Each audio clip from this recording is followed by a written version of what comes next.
part too, of being efficient, getting the information we need and not dragging it out necessarily. So my hope is that we're out of here before that, and we can cover all the topics on the agenda that we currently have listed for tonight. So Chief Terry's not going to be here. He's sick today. What he's sick with, that I don't know, but he regretfully says he's sorry that he can't be here. So I will be filling in his place. We'll hear from the PD. We've got Sergeant Bagby, Elizabeth Carrillo, our communications coordinator, Stephanie Garcia from Quality Assurance, and Winna Tripp from Community Relations, and Gabby Jimenez from Community Relations. So hopefully the food's good. I know Mr. Evans said one of the things when we had that first breakout session is good food, so trying to mix it up a little bit. So we went the Italian route today. Some of you may be on the keto thing. If you are, I'm looking for suggestions on ideas moving forward. So please shoot it out to me, let me know. You can send me a text message, email. You should have my number. I'm always open for trying different foods and those types of places. So Good job, good choice. What's that? Good choice, this is good. Good. Cool.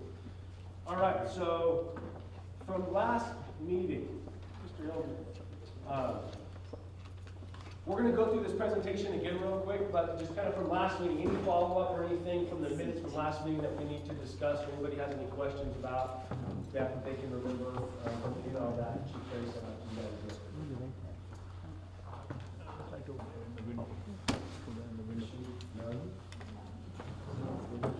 If there is, we can bring them up at the end. I'm hoping to create some time at the end if there's any other discussion off topic or even on topic that we can come in and digest.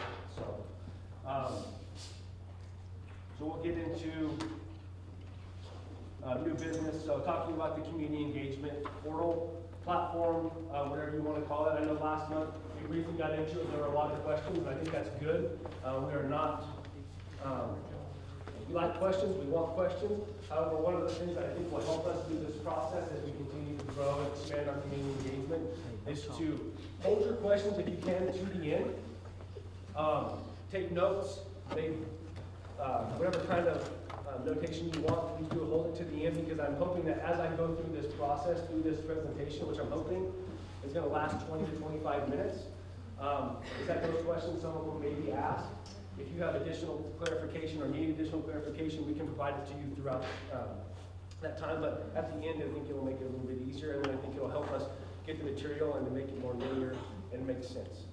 So with that being said, we're going to dive into this thing and go through it. So again, we talked about briefly, and I'm going to probably breeze through some of the slides that we went through last time, because I don't want to completely just go through everything word by word as we did last time. But we talked about the community engagement platform and basically what it's designed to do. And it's designed for a couple of things, 3 things. It has a messaging component, which lets the community members know who called the Bakersfield Police Department, what their case numbers are, the fact that a call has been made, and it provides them with information as to what's going on at that point in time, both in English and in Spanish. There's the surveying component, which gives the community member who got the call the ability to provide us with direct feedback related to the call for service, related to the way we handle the call, the way our officers or our dispatchers perform, and provide some direct action feedback on that specific call. And then thirdly, it gives us the ability to take that feedback and provide it into actionable information. Again, talking about how do we make our organization better, how are we listening to our community to engage them on services that we're providing, and what are the areas that concern the community the most, so we can make some of those changes or corrections. One of the things you'll hear throughout your experience with the community advisory panel is what quality assurance does with a lot of the data that we get. And this is just one of the mechanisms that we have where we're getting and receiving actionable data that we can actually do something with. So real quick before we go dive into this, one of the things that Mr. Matthews brought up last time was, do we have the ability on the survey function to break it down by race or ethnicity? At that time when we did it, we got that implemented.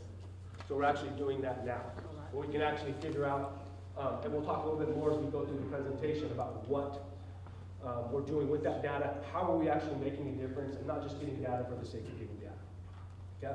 So I'm hoping this is going to take, like I said, 20, 25 minutes or so. I don't want to go so fast when we're just breathing through it, but I want to go through semi-quickly because I don't want to bore you by PowerPoint. So, and one of the things we'll talk about after this as we move forward is how are we moving forward going to present you with information, and what would you expect as a panel on what BPD can provide you, so that you can take that information and make recommendations to us on what you think as a community we need to be doing. Okay? So, messages are sent, remember we talked about messages are sent both by text message and by email. On the CAD side, meaning when you call 911 or not an emergency number, you're going to get a message that comes to your cell phone that you called from that says you received a call from the Bakersfield Police Department. It will something like this, have your case number, and give you a little bit of information on what's going to basically happen, and then it says it in Spanish as well. We talked about how we don't have the capacity through Spider Tech, which is the name of the company that we contracted with, to do any additional languages at this point, but we're hoping that as we move forward, they're going to be able to expand their capacities and do additional languages moving forward. We talked about if there's a delayed message. When you call the police, traditionally you want an officer to respond, right? We do have other areas that we're going to talk throughout this whole panel as well about response times and how important they are, and how we want officers to go to calls for service where officers need to go to call for services, and not have officers go to calls for service when they don't need to go, and utilize other professionals to be able to handle those. But one of the things that we do want to let people know is that if an officer is going to be responding, if there's a delay in that response. Again, very popular in the business world, letting people know the information, giving them up-to-date information on what's going on. If you go get your car serviced, they send you a text message when your car is done and say you can come pick up your car and then do a survey and those types of things. We also have investigative updates. So if you're a victim of a crime and a case, an officer does a report, you're going to be updated with a variety of different messages that let you know the status of your investigation. Again, one of the things we want to do to not just let people know, hey, this is what's going on with your case, but also give them and provide them with feedback and information on how to get a copy of the police report, how to know who their detective is on certain cases if it's assigned, and then where to go to receive the information that you need. And has everybody got a copy of this presentation yet? You did, so hopefully you had a chance to look through it. If not, we'll resend it out probably tomorrow, so you can look through it. At the end of this, there's going to be a QR code where you can actually scan and see what the survey looks like in real time, but I will give you some instructions on that before you actually see it, because we don't want you to submit it, but I want you to be able to see what it looks like, so we can get your feedback on maybe some additional questions or things that would help us and help the community.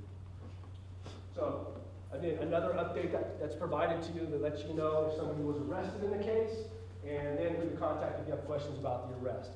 We've consulted with the DA's office, who's typically going to be the one filing charges, and we have their contact information to, again, provide the community member with direct information and resources on who they can get a hold of if they have questions. If the case is assigned to a specific detective, it lets the person know who the detective is, his or her email, and his or her direct phone number. So something that we didn't have the ability to do in the past, now we do. This process and this program has been running for about a year now, so while we've had it for a year, we've made great strides in implementing this and trying to figure out how is it best going to work for Bakersfield. There's also some things that we're learning as we go that we can do better, in areas that I think that we can grow our ability to connect with our community more. Some of the other ones, I just didn't show the template on there because they're kind of redundant, but it lets them know when the case has been submitted to the DA's office. It lets them know when a warrant's been obtained. If a case is closed, and it provides a general reason as to why a case would be closed, not specific to that case, but generally it says this is why a case would be closed, and then generally why a case would be rejected by the DA. And again, if they have questions about why specifically was my case closed, they can call the DA or they can call the investigator and get provided that direct information.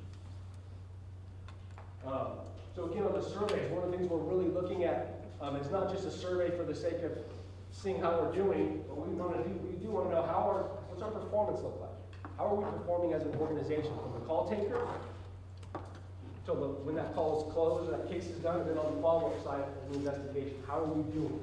How are we communicating? Are our officers, are our personnel empathetic?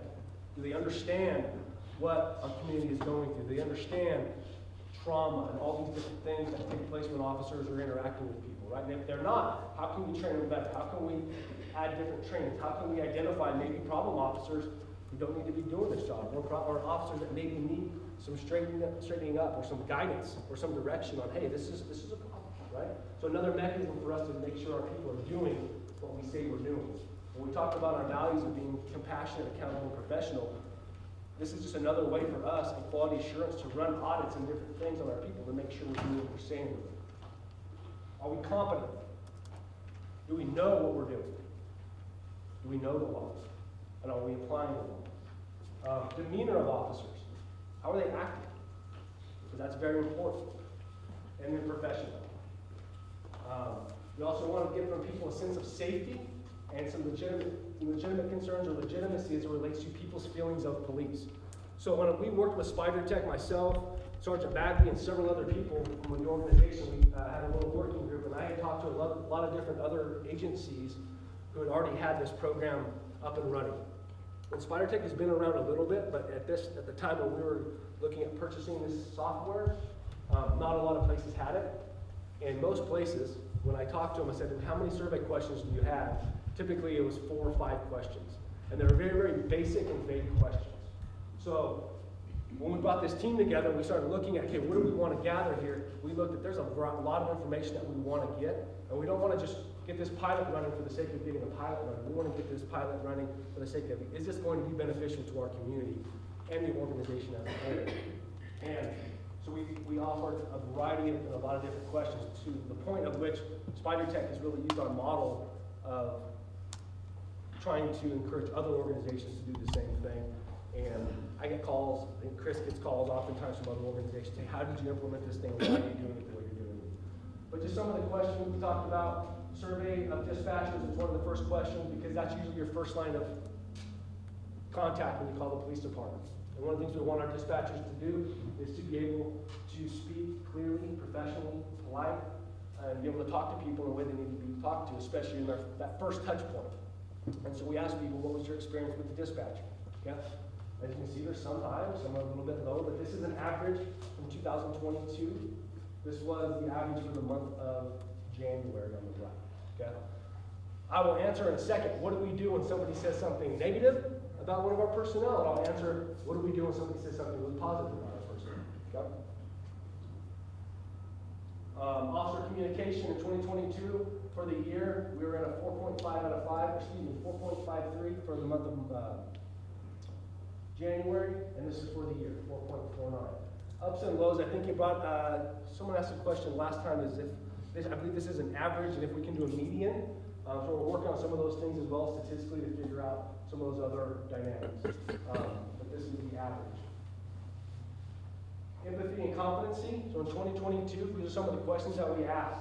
Is what do you think, and if I asked you, what do you think VP officers are rated on empathy and competency? 91% of people in 2022 said officers were 91% of the time empathetic. Competent, 91. Good, not perfect.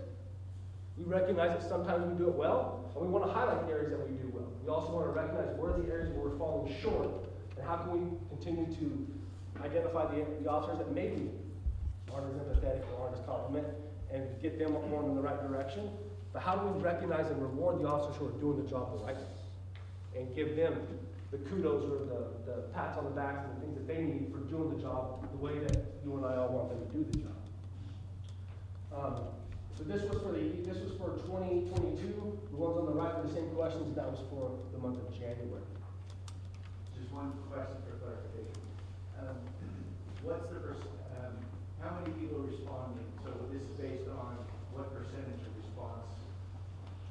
So if you had X amount, 100,000 calls, so how many, what does this represent in terms of the response? So our general survey response, when we started this survey, was around 11 to 12%. We implemented a reminder function about in July of last year, which now that sends out a reminder, I think a day or two after the initial survey, and that jumped it up quite a bit to 17%. I don't have the exact numbers of how many people responded to this, but I can get that for you. You answered my question. Yeah, and as you see, as you go through the platform, as you check out the survey in a minute, there are buttons that you click that will then populate the next question. Because some people, they may not have contacted an officer, so it doesn't provide them with that question.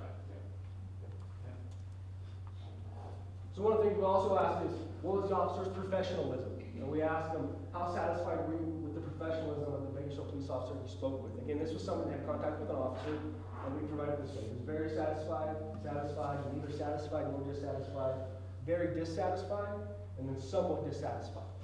Okay?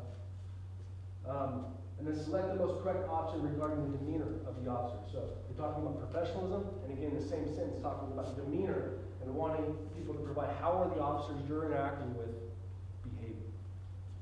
What was their professionalism like? How were they? What was their demeanor? We asked a survey about trust. Right? Generally, we want to know, how do people trust law enforcement? How do they trust the Bakersfield Police Department? So in 2022, the question of to what extent do you trust police generally, 3.78. That's a general overview of trust of policing, right? It doesn't say Bakersfield Police Department, just trust in general. Yep. And the follow-up question is, select the most correct option regarding your opinion of the Bakersfield Police Department. So, 1, BPD is an outstanding agency. BPD generally meets my expectations. BPD is above average in policing. BPD occasionally fails to meet my expectations, and BPD always fails to meet my expectations. Yep. So one of the things that we have now, and I'll get into in a second also, is with the people who said that maybe BPD always fails to meet my expectations, or that they don't trust police, we have the ability now to take that data of where that call for service was, and we can lay that out on a map to a certain neighborhood, a different part of the community. And we can actually now go out and do some targeted outreach, targeted relationship building, targeted, okay, if you're saying if we see a common denominator in a certain part of the community where people are having trust issues, we recognize that maybe we need to spend more time working there to try to build some of that trust, to try to build some of those relationships. Maybe we go do a neighborhood watch. Maybe we take one of our programs that we have that's successful in building these types of relationships and go out to that area. So taking that data and actually being actionable and intelligent with it. Can I ask a question? Yes, sir. What sort of information is CAT, what's the data on like individual respondents, is CAT and for how long information sort of thing? So you just say you have residential level area, data to say like, people in this area generally don't trust the police, would you be able to give names? Like, I'm not saying that, but like, do you have that information, is that stored in the database? Yeah, so we have the information that we export to an Excel spreadsheet that has the date, the time, and the case number of the individual who called, and the address of that location. It typically has a first name of the person who called. Now, if I want to go back and research that case number, we could probably find out it's the person who called, but it's not generally readily available right at a moment's notice. We'd have to do some digging. But generally what it does is it provides us with more geographical area, more broad in sense. Like, census style data, parcels and all that, it doesn't.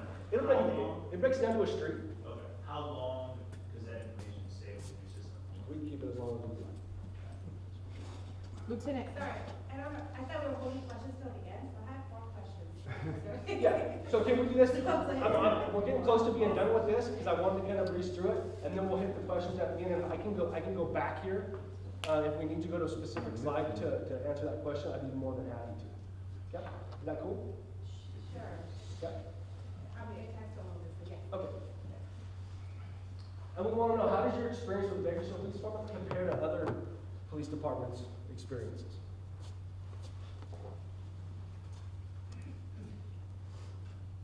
There's a victim survey that goes out specifically to victims.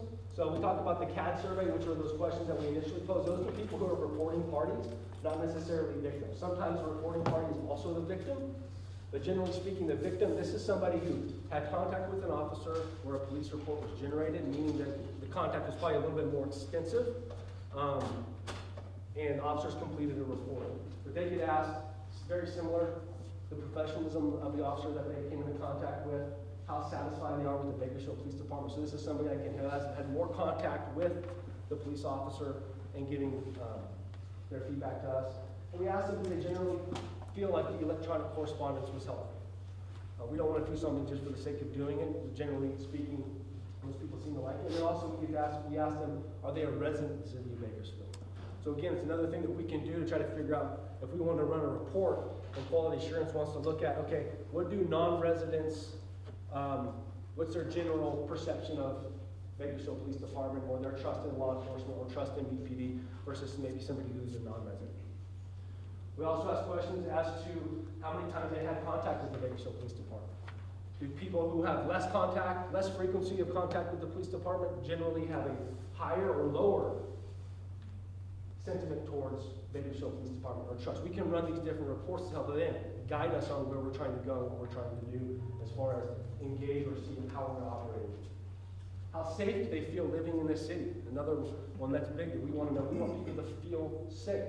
So if people feel low and feeling safe, we can take that data and then try to identify what are some areas where we can go to try to help people feel more safe and make that connection and let them, provide them resources. One of the things I heard recently from a community team that I work with is people in a certain area, they don't know how to get a hold of the police department. Yeah, they know 911, but a lot of times they're not calling 911. They didn't know their non-emergency number. They didn't know how to get in touch with us. They didn't know our website. They didn't know any of our social media stuff. Okay, so what are some things we can do to actionably go out to those people and provide them with those resources so now they're equipped to help make them feel safe? Neighborhood Watch is one of our prime programs to go out and help educate people and empower them amongst the neighborhood to feel safe by knowing that, hey, I know my neighbors now, I know who to call, I know what to do in case I see something, I know what to look for. So these types of things that will help us as an organization make the community feel safer. And then we ask them if they like to file a report online. Generally, most people say no, because most people don't want to file a report online. However, due to the high call demand and all these things, there are only a certain types of calls that we're going to send officers to. And to be honest with you, the vast majority of property crime reports, they're going to be handled over the phone. And again, questions about officer input. So this is just kind of a snapshot of what somebody would send when I pull up the dashboard, or when quality assurance pulls up the dashboard, that people can put some remarks and some comments just generally in a free text box. So on the CAD survey and on the victim survey, they can type in whatever they want. And we monitor those and we look at it. Stephanie was the one who does this pretty much every day, and she looks at those and she looks at things where people say, hey, officer did really, really great. This officer was polite, professional, and was the model officer. We look at ones where they say, this officer was rude, discourteous, and was a jerk. So we look at those, she runs a report on those, and then what do we do with them? What we do with those is if somebody makes an allegation or a complaint against an officer's performance, those go directly to that officer's watch commander, which would be the lieutenant over that shift. And generally we're talking about patrol officers, so these are the majority of the officers who are having these contacts. So then that watch commander is then required to follow up and look at that contact, because all of our officers are wearing body cameras now, and we have other things that we can do to try to figure out, okay, let's look into this and figure out, is there legitimacy to this? Was this officer acting in this way? And if so, take the proper steps to hold said officer accountable. Now, depending on the officer, depending on, is this the first time? Is this the 8th time? Maybe an internal affairs investigation needs to be started. Maybe not, it just depends. So, but we take all of those and we look at them, and then we make a determination at the administrative level to make sure that the officers are being held accountable into what is being said. Now, on the flip side, if an officer does something that is to be commended, we don't just take those at face value and say, hey, here's an attaboy. The same lieutenant or watch commander is going to look at that and say, okay, what did he or she do? What was the context of it? Because sometimes, I'm going to be honest with you, people say, officer did a great job, and you review the call, and it was like, it was normal. I mean, it was okay, but that was what we expect. But it wasn't anything worthy necessarily of praise, right? So we don't want to praise somebody just for the sake of praise. We want to praise them for going above and beyond, right? For exceeding expectations. And this gives us the ability to do that on both sides. I'm going to be honest with you. One of the things that we're having trouble with is keeping up to speed on the amount of these that come in. So some of these go to the ones that talk about officer performance, go to their watch commanders. Right now they are inundated with work. Not an excuse, I'm just telling you what I believe to be one of the things that we are trying to restructure and trying to organizationally fix to make sure that we're following up on these in a timely manner. And another issue that we have is there are a lot of these that come in where somebody may say, I never got a copy of my report, or I never got my case number, or a question, or hey, can you tell me what's going on in my neighborhood? I have a question about Neighborhood Watch. Those go to my office in community relations, and we have 2 officers assigned in there now that are actively calling people and saying, hey, we saw that you completed a survey, and you said you had a question about, you didn't get a report, or an officer never showed up and you had a question. And providing that direct feedback, that direct conversation with those individuals to let them know, hey, you're being heard, and here's an answer. And again, when I was a supervisor of community relations, we had 4 full-time officers pre-COVID. Now we have 2.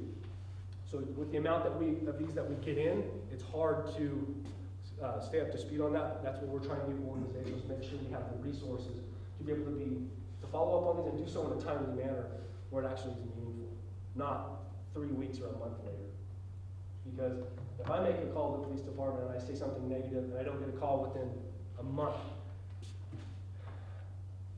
that's a problem. But those are things that we're working to. And also the surveys provide the ability for people to tell us what are the 3 main things that concern you most about your neighborhood. And we have a variety of things that they can select. And so what this enables us to do is to provide all these different criteria or these different quality of life issues or just general crime issues, where now we can run reports and say, okay, these are the main things that people in this area feel are a problem. So if we're a community-oriented policing organization, we want to hear from the community about what is important to you in your neighborhood, not what I think is important. Next month, we're going to have a meeting up in the Hill Zone, and I'll invite everybody to want to go to meet the officers that actually patrol that area, because we want the officers who work in those zones to know what does the community at the corner of this street say is the problem there. Well, we may say it's this, but they may say it's that. So trying to take what we think and turn it into actionable data to say, no, this is most important to you, so that's what's most important to me. And then, so these are our surveys. So if you guys have a phone, this is the CAT survey on the left, that's the victim survey on the right. I'll leave this up, you can do it later. But do not, please, submit the survey. You should be able to scroll through it and look at all the questions. But if you submit the survey, I can't take it out. And it'll go to in the bank of things, and it'll throw off the numbers. And one of the things that Chris says often, and I like, is the more data we have, the more good data we have, the more it enables us to actually do good things and be proactive in things. So we want to make sure our data is actionable, and we want to make sure it's good data. So please, feel free to look through those, but also don't submit it. I'm on the first question, and it says, did you recently call the Bakersfield Police Department? Do I push yes? Hit yes. And then hit submit? No, don't hit submit, just hit yes. Just hit yes, okay. Say yes, and then it should pop up the next question. Okay. Good question, thank you. Whatever we do, don't press submit. Yeah, don't hit submit. Yes, ma'am. So I had a few questions, but, first one is the survey only offered in English and Spanish? Or how people who are not fluent in either Spanish or English, how can they participate? Yeah, so right now the surveys are only offered in English and Spanish because the platform that we have, it only allows for a certain amount of characters that they can put in to that area, and it's almost maxed out with the language that we have in English and Spanish. So we're hoping, and they're trying to expand their platform to be able to provide multiple languages. And once they do that, I would be more and open and would encourage all of you to say what else would we want to add, and take some feedback from you guys as to what you think the community would like to see as far as those other languages go as we move forward. I mean, there's definitely partners that work on language access, and I think they've identified like the top 5 languages in the city. And I think it's according to zones. But I know there's other hands. I have other questions. We'll do roses first, and then we'll come around. Can we ping pong? It's ping pong. I like Let's ping pong. Let's ping pong, just so we can kind of switch it up a little bit. My question is, I'm pretty big on surveys. The questions almost seem a little bit leading with some of your questions. How are you able to, A, identify the questions that you want surveyed, and B, is there an opportunity for another category?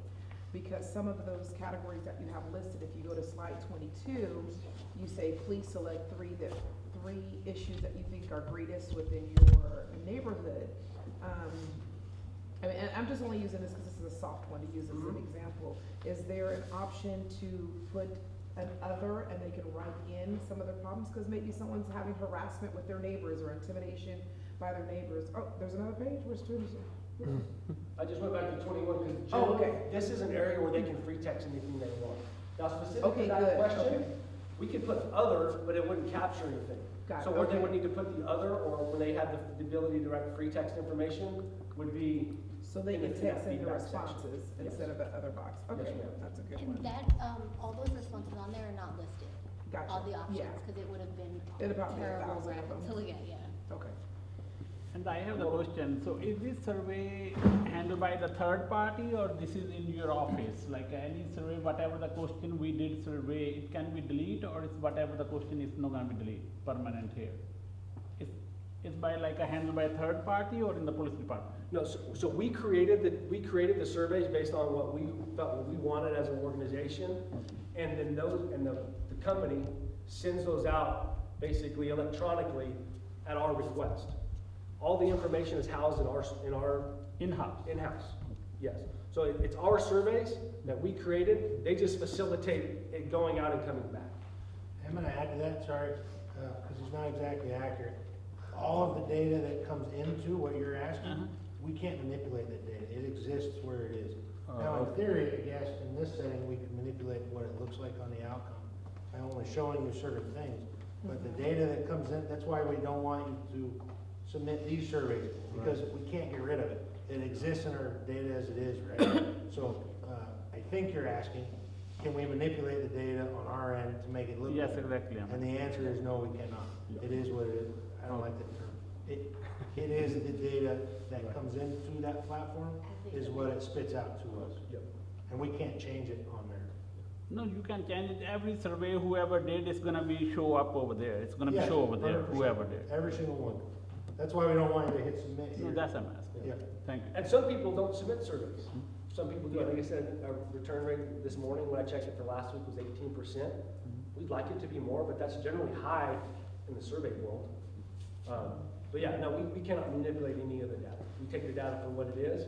Now, we can change questions around if we want to be moving forward to get different information, we can. But the questions that we get, it comes in and we process that and we move forward with it. So, the one thing I want to push you guys is to stay away from very binary questions. Just because when you do data analysis on that, it's just not going to be useful. And when you're asking a constituent yes or no questions, yeah, you're getting a response, but so what? It doesn't really tell you much of it. And then furthermore, when you're breaking it down by region, area, by ethnicity, if you just have a whole bunch of binary questions, you're not going to be able to do much in terms of data analysis. If you go onto your slides, you have a couple of questions that are Likert scale, right? Very, most, somewhat, not at all, horrible, right? I would push you to go into that direction because then you can do analysis that will actually be useful. So hence you can isolate those 0 to 2 scores, which are poors, to a particular area, and then further analyze them based on the subsequent questions that they answer to get a better understanding of the experiences that people are building on those scores. But again, if you're just asking yes or no questions to everything, the data is just not really telling you anything, one. And then two, it's just not useful. Because yes, to your point, you're pointing at those figures and going back to one of the questions that was asked, you can give your sample size in terms of the total number of respondents, but if it's a yes or no question, it just stops you dead set. If I was doing research with participants, I would never ask them yes or no questions because it's just not useful. Mhm. So. That's a valid point. Appreciate it.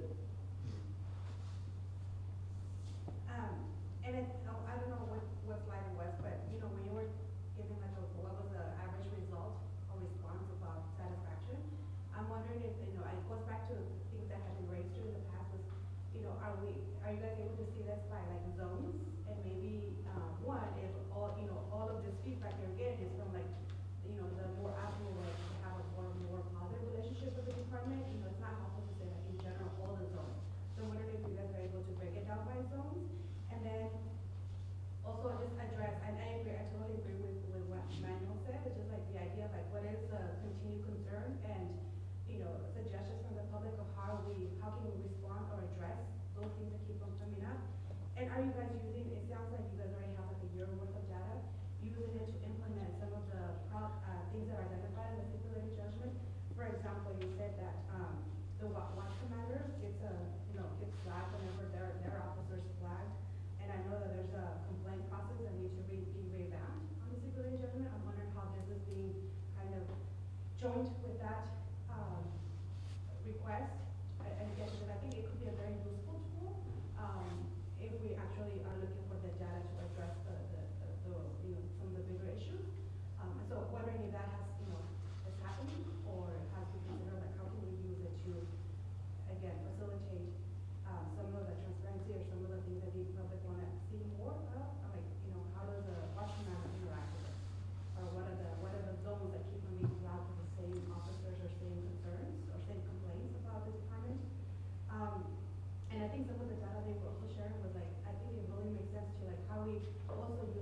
right there, and I'll try to start from the beginning if I remember correctly.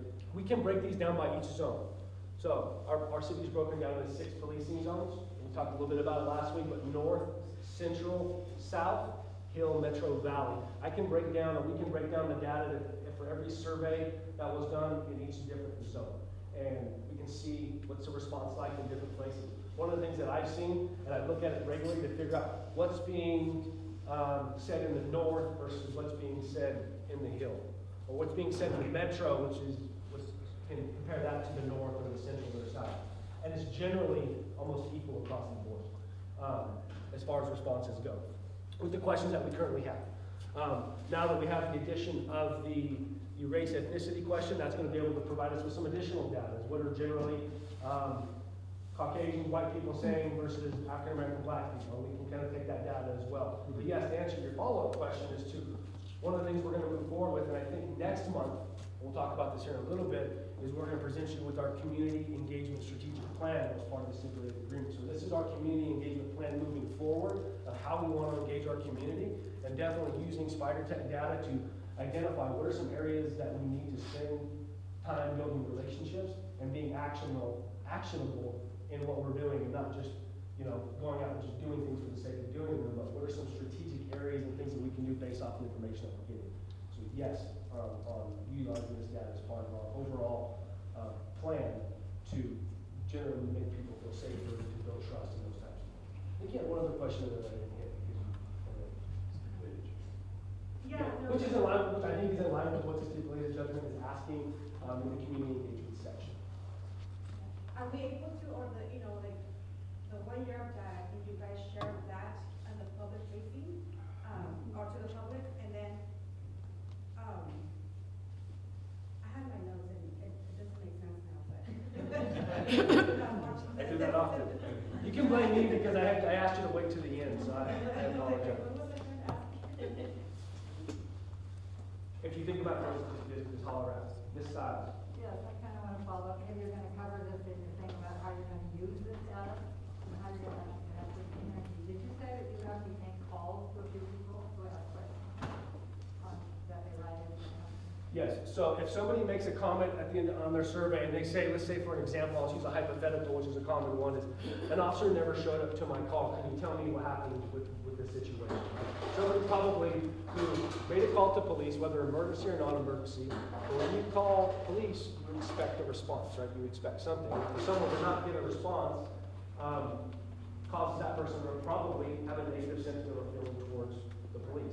So what we're doing then is calling this person and letting them know, one, if an officer did show up, what the status of what the officer found when he or she was there, and then two, giving them an explanation of the chain of events that led to it. So yes, we're making direct actionable contact. Is there some way on your survey you could let people know that if they want to make a complaint, they can, or if they want to talk to somebody like you, and they're concerned, they can?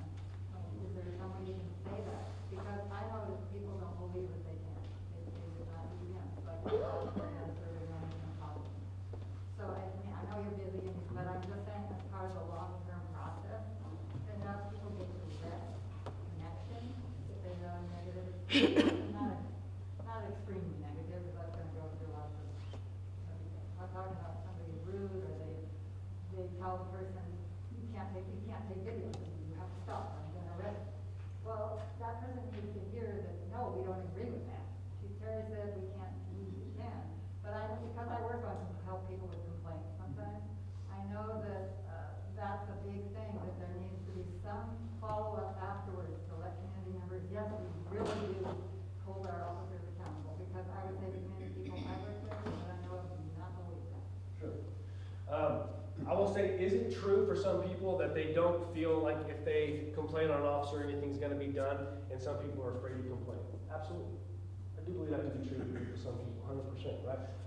I do believe that as we grow as an organization and get better in how we engage with people and get better on how we do business, that hopefully people will feel less pressure in doing that. I think this kind of reminded me of the question you asked too, Rosa, about the lieutenants and so forth, so I'll probably try to put them together.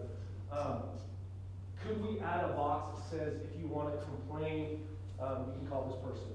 So what we do is, the way we handle if somebody puts something negative, like the officer was rude and discourteous and shouldn't be a police officer, something of that nature, about that direct contact. And that watch commander looks at it. We handle that, we don't handle that as an internal affairs complaint initially. We review it, like I said, sometimes not as soon as we would like to, but it is reviewed, and then that lieutenant will make the determination on, hey, does this need to be a complaint, or is this something that's maybe a training issue that isn't as significant, that we can handle at this level, or is this something that we need to do a full-blown investigation on? We make those things. We can make those determinations. There is some language that we could probably put in the survey that we've talked about as to, by submitting information here about an officer, or if you wish to submit something about an officer, I'm just kind of throwing this out there, not, it doesn't have to be verbatim, that you are not submitting an official complaint, however, you can contact this number if you need to. That isn't something that's off the table. I know some organizations have done it. But then again, our structure-wise, are we set up to be able to do that yet? And that's one of the things that we're working to try to do staffing-wise. And I think as a stipulated judgment, as we move through it, hopefully we have the ability to create infrastructure to be able to have some of those administrative positions that deal with a lot of the data that comes out of here with regards to officer performance. And one thing I will add, to add some color to that, I guess you could say, is that when he's talking about the watch commander reviews it and looks at it and decides that it's gonna move in to like an internal thing or turn into a complaint, there's generally, I wouldn't say every time, 75% of the time, some contact made between the watch commander and the person who wrote that comment or intent. What there is? Yeah, they try to figure out what's going on with it, because it's also a communication pathway to help alleviate some misunderstanding as well, right? Where maybe the officer did something that was appropriate, but they might not have liked it, right? So it's both sides of that. So there may be a complaint that comes from that, there may be an internal investigation that comes from that, but that's always, almost always precipitated by some sort of discussion. It's treated in the same way as if someone were to call the watch commander and say, I did not appreciate whatever this officer did, or he did something inappropriate, or she did something inappropriate, and then it follows whichever direction that phone call follows current. So the answer, what's that? Can someone actually call a watch commander? Oh, yeah. How would they know how to do that? Well, typically what they do is they call a comm center and route it to the phone to the watch commander.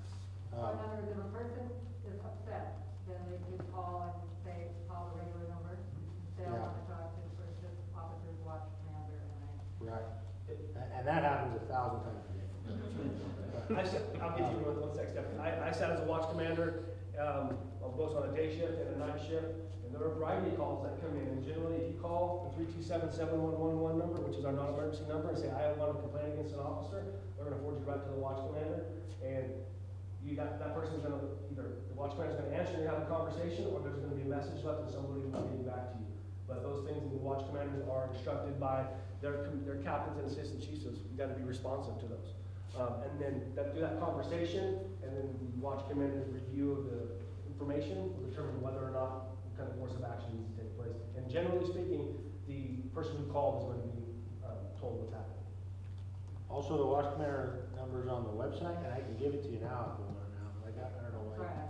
But, yes, that's it. So to answer your question, it is an entry into the complaint system, in its own right. So, the surveys themselves, so the information passed along to the watch commander determines whether there's being a complaint filed. Because people have written on here, I want to file a complaint or whatever, and we take care of that in there as well. Or it's a discussion about whether it's a complaint. More often than not than a complaint though, if somebody says the officer did something inappropriate in the survey, they investigate it at the watch commander or lieutenant level, and find out, well, what the complaint was about wasn't necessarily against rules, they found something else that is, and that turns into an internal investigation of some variety, typically with discipline at that point. I've seen several where someone would call in and complain about an officer after I review some of these watch commander investigations, and they say, okay, maybe the officer did that, but he or she also didn't activate their body camera that we found during that inspection as well, pursuant to our policy, and they were reprimanded or given instruction on doing this and not to do it or whatever the case, depending on how many times it's happened. We've done several where they've handled, I just add to this because it's kind of ironic, where they've commended the officer's behavior, whatever they've done, their action, and then we also tune them up for some policy violation in the same thing. So they get a positive and a negative out of the same situation, which is kind of what I would put. It's definitely what I guess. Yeah. I think it's sort of relevant to what we were talking about, but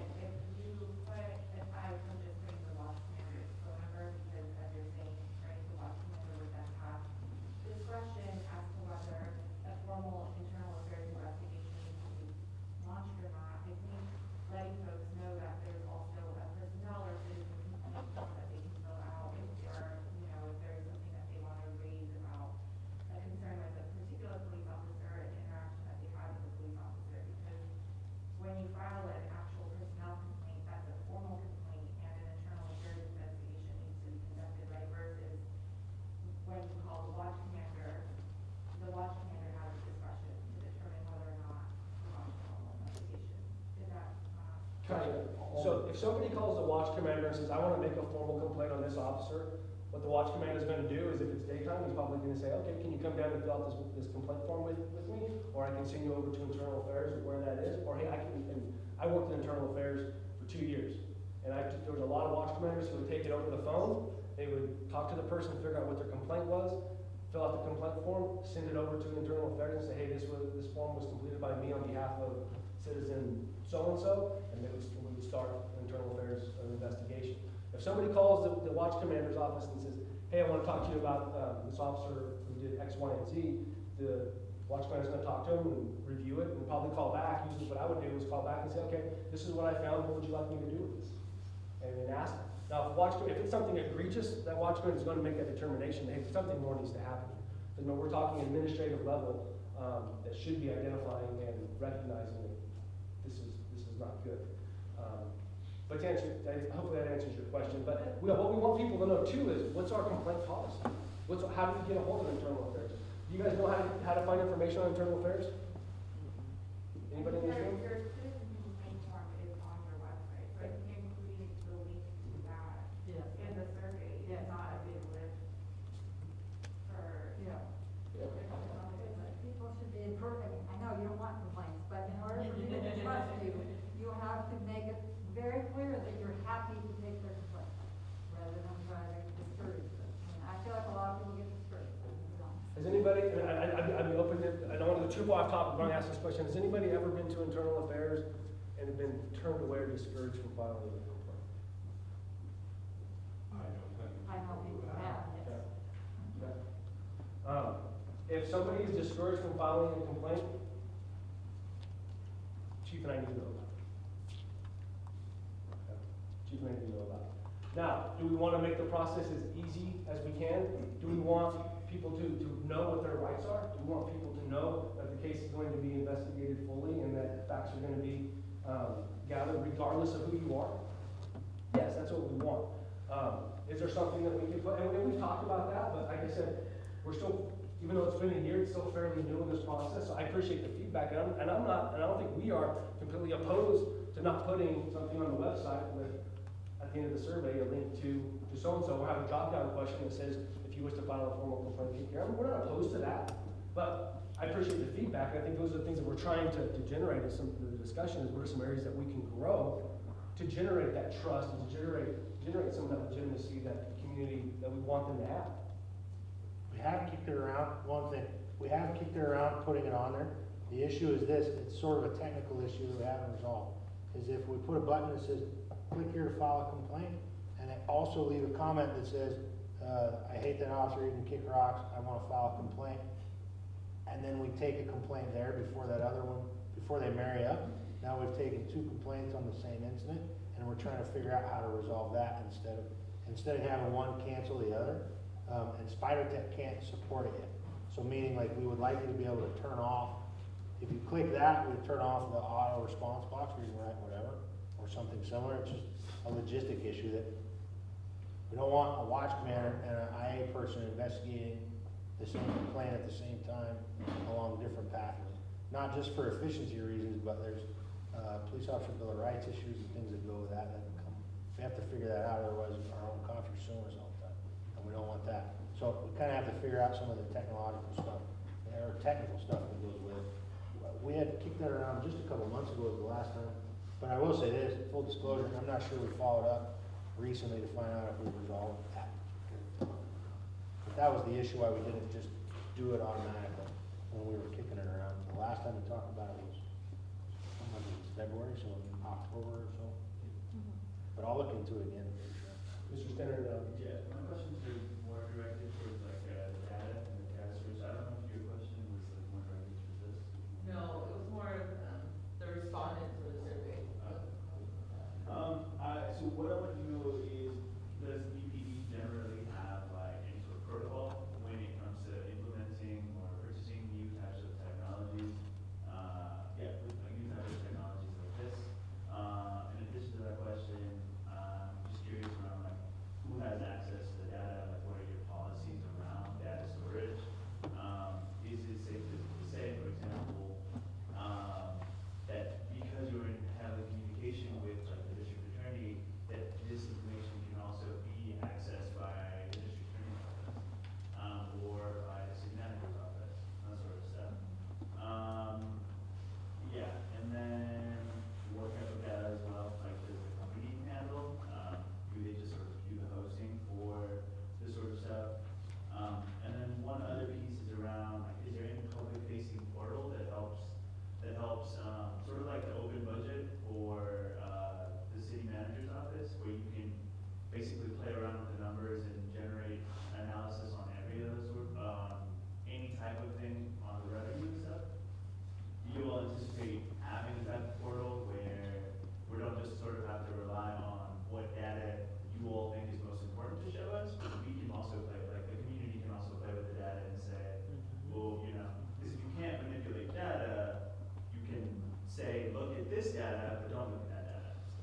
Yeah, and one of the things I would encourage you to do is, you've all seen all the questions that were asked. If you have a question or concern about some data that you would like to see based off of the questions that we have, and we're not hiding any questions, you've seen all the questions. If you would say, hey, Ryan, I'd like to see X, Y, and Z, and how this, I wouldn't have to show you. I don't think it's the nature of whether you all will do something, I think it's more of the nature of data analysis in general, right? Any sort of perspective can be supported by data, so, that's my question in terms of having the open budget type thing, because the city already has a program like that, but I am more curious around like how decisions are made, and policies are created around like what type of data is kept, who can access it, all that sort of stuff, like that, to what degree of detail. Yeah, because you want to talk about the Yeah. data side, because he's kind of So- more of the implementation and getting of the data, kind of more on the other side. So many questions. So which one do you want to start with?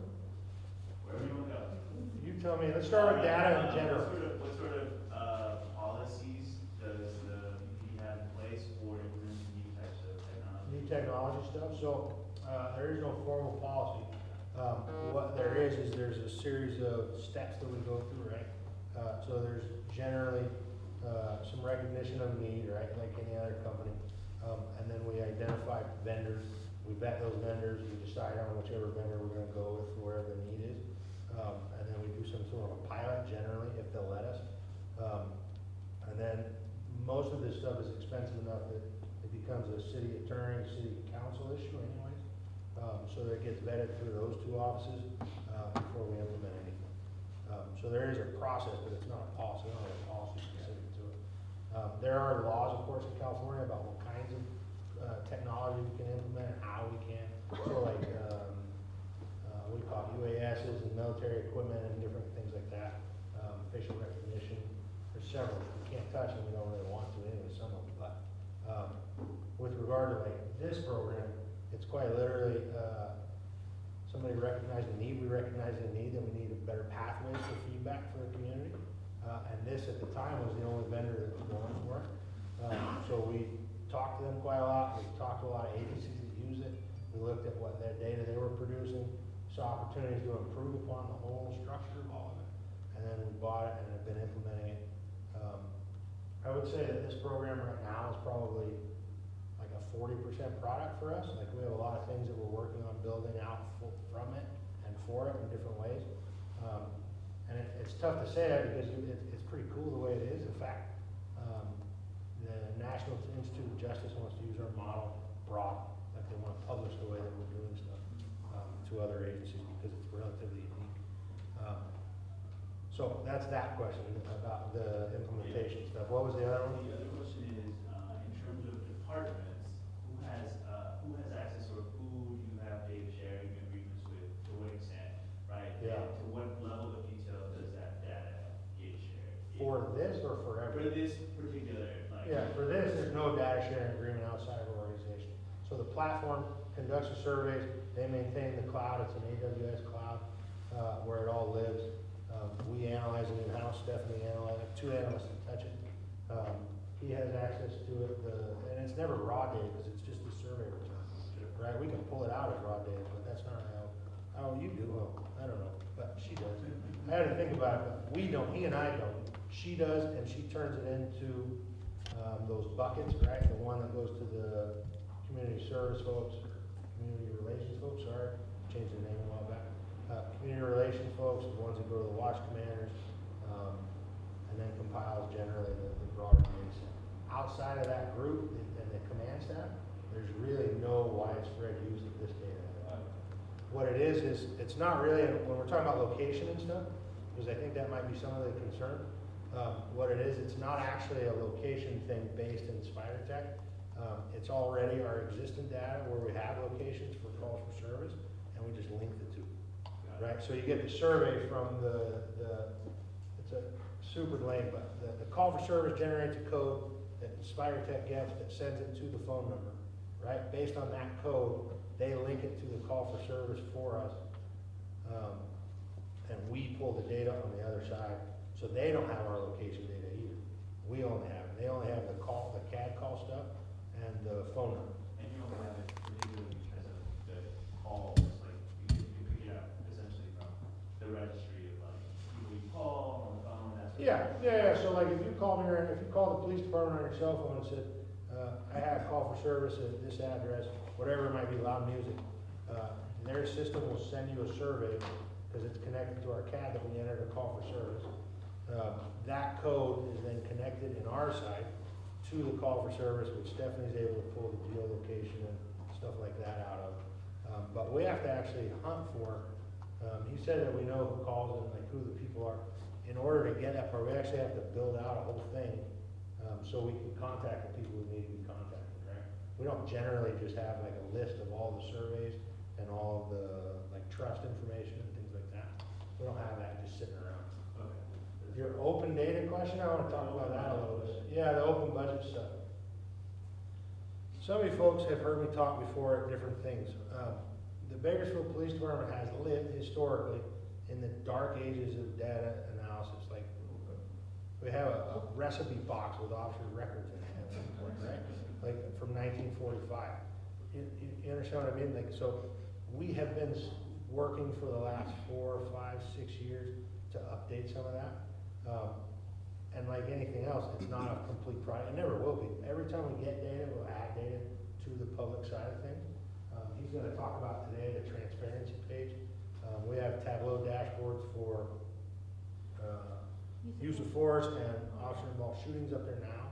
We'll be adding to that as we go along. But all you folks who work with data, there's a risk there, right? Because you gotta make it simple enough for folks who wanna look at them and interact with them, but then you gotta make it complex enough, the data set, somebody like you wants to kind of pull it out and tinker with it, that it has value for you as well. So there's sort of this happy medium we try to hit there. And if you look at places like Seattle, in my opinion, Seattle's like overwrought. They have lots of data and it's really hard to interact with, all on the same 2 dashboards. Or you go like Portland and they have 45 dashboards and all their data's in different groups and set up different, but it overlaps, it's super messy down. So like from our perspective, we're just getting in these games and we're being pretty intentional about how to do it. As far as the open dashboard stuff, over time, more and more of our stuff. So historically, what a police department's put on, they put on their crime stuff, they put on their victim stuff, they put on, what else? Somebody give me some, use of force stuff, OAS stuff. Like officer personal demographics? Yeah, so that stuff's on there.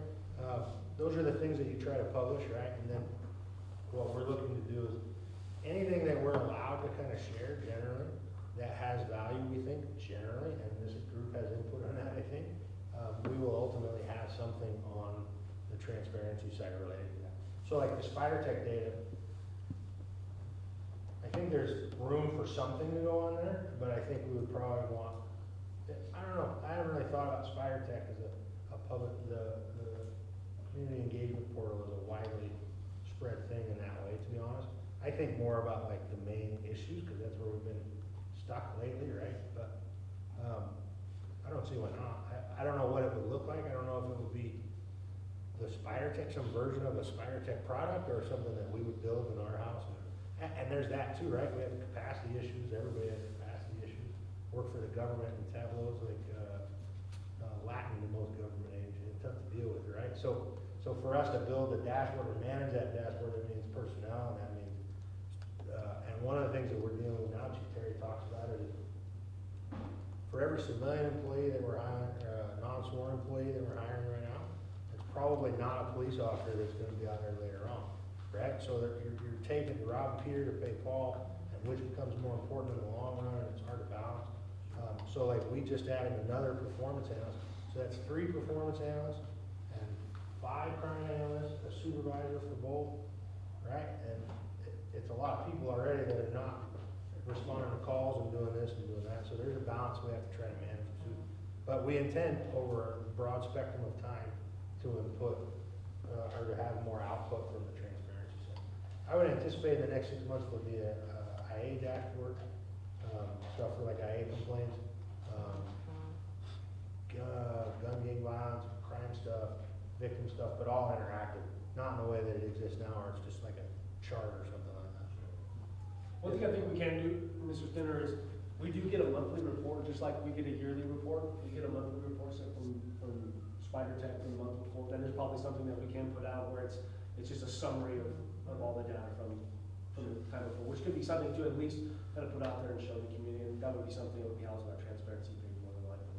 What makes me laugh about the open budget thing is that the city is following our approach to publishing data on dashboards and things like that across the multiple departments.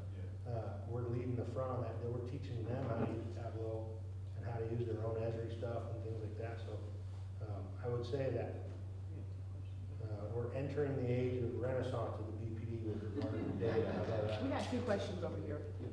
Yeah, that portal specifically is in secret, but I don't. To Ms. Brown, and then Here we're on our going to Mr. apologies. Hills. All right, I think it's great that there's a tool for feedback, but I feel like it's only part of the story, right? Like if I call the police, I already am saying I have some trust in the Bakersfield Police Department, right?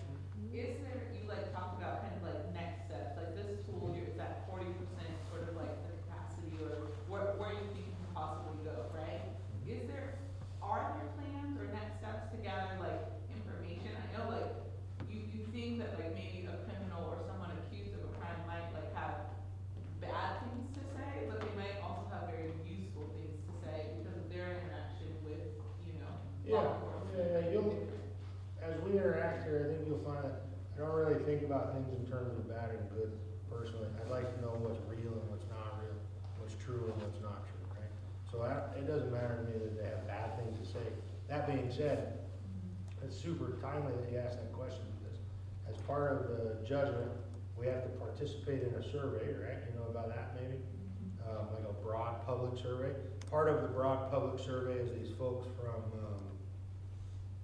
University of Toronto, thank you, who do a lot of police research in this particular area.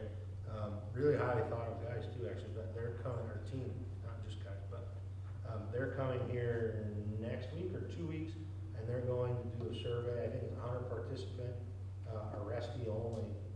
And let me tell you something, it's been a huge pain trying to get this thing set up because, you know, putting the researchers in the room with the people we arrest in the way that they want to, so it meets their IRB stuff, and like, it's a whole ordeal for us. It's costing us a lot of money and a lot of people to make it work, but, so we're doing one now, and I think we're doing one, in 2 years, right? We're doing it now and then again later.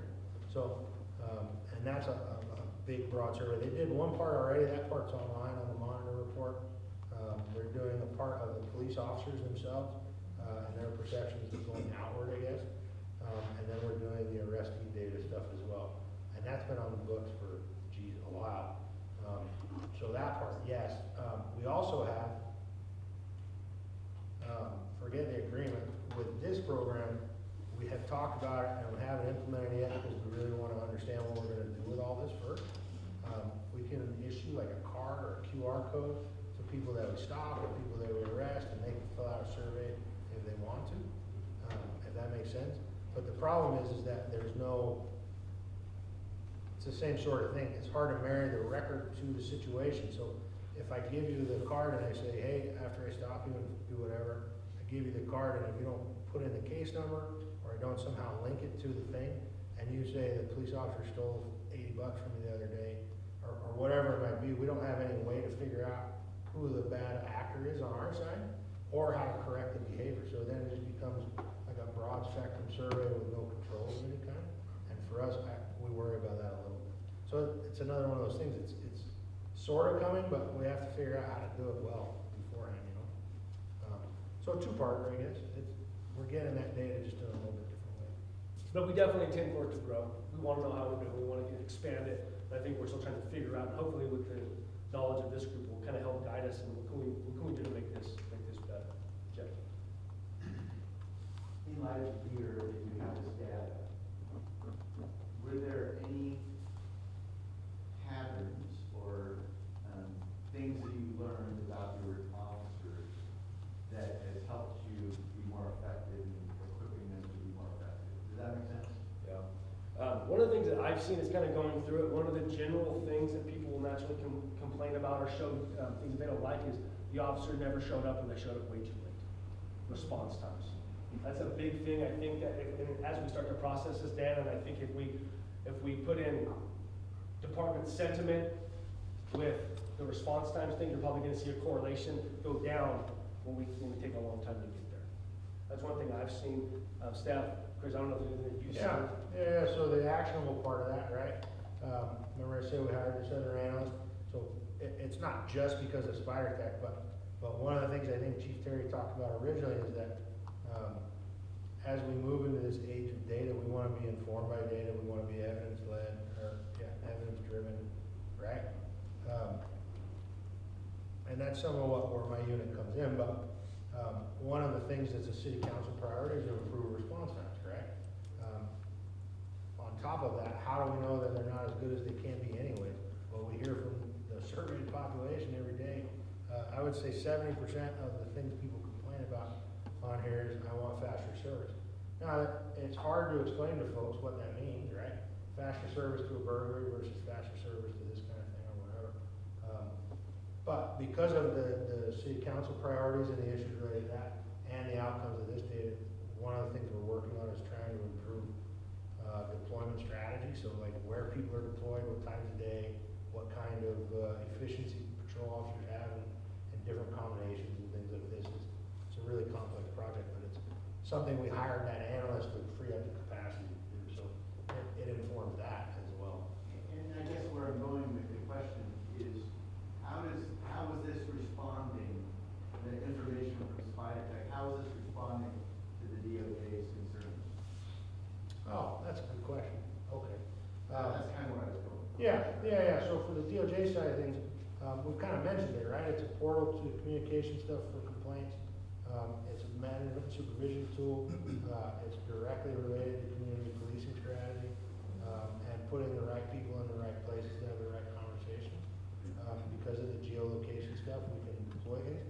And then consider this, you didn't really touch on some of the prototypical things that we're talking about, but if you have a series of incidents, high profile, whether they involve police officers in charged community events, or whether or not it's a series of bad shootings or a mass casualty thing, or whatever it might be, if we take all of that data and we overlay it over our survey data over that period of time, and we can start to see where our influence needs to be deployed a little, and I'm talking, we can go block by block as need be, right?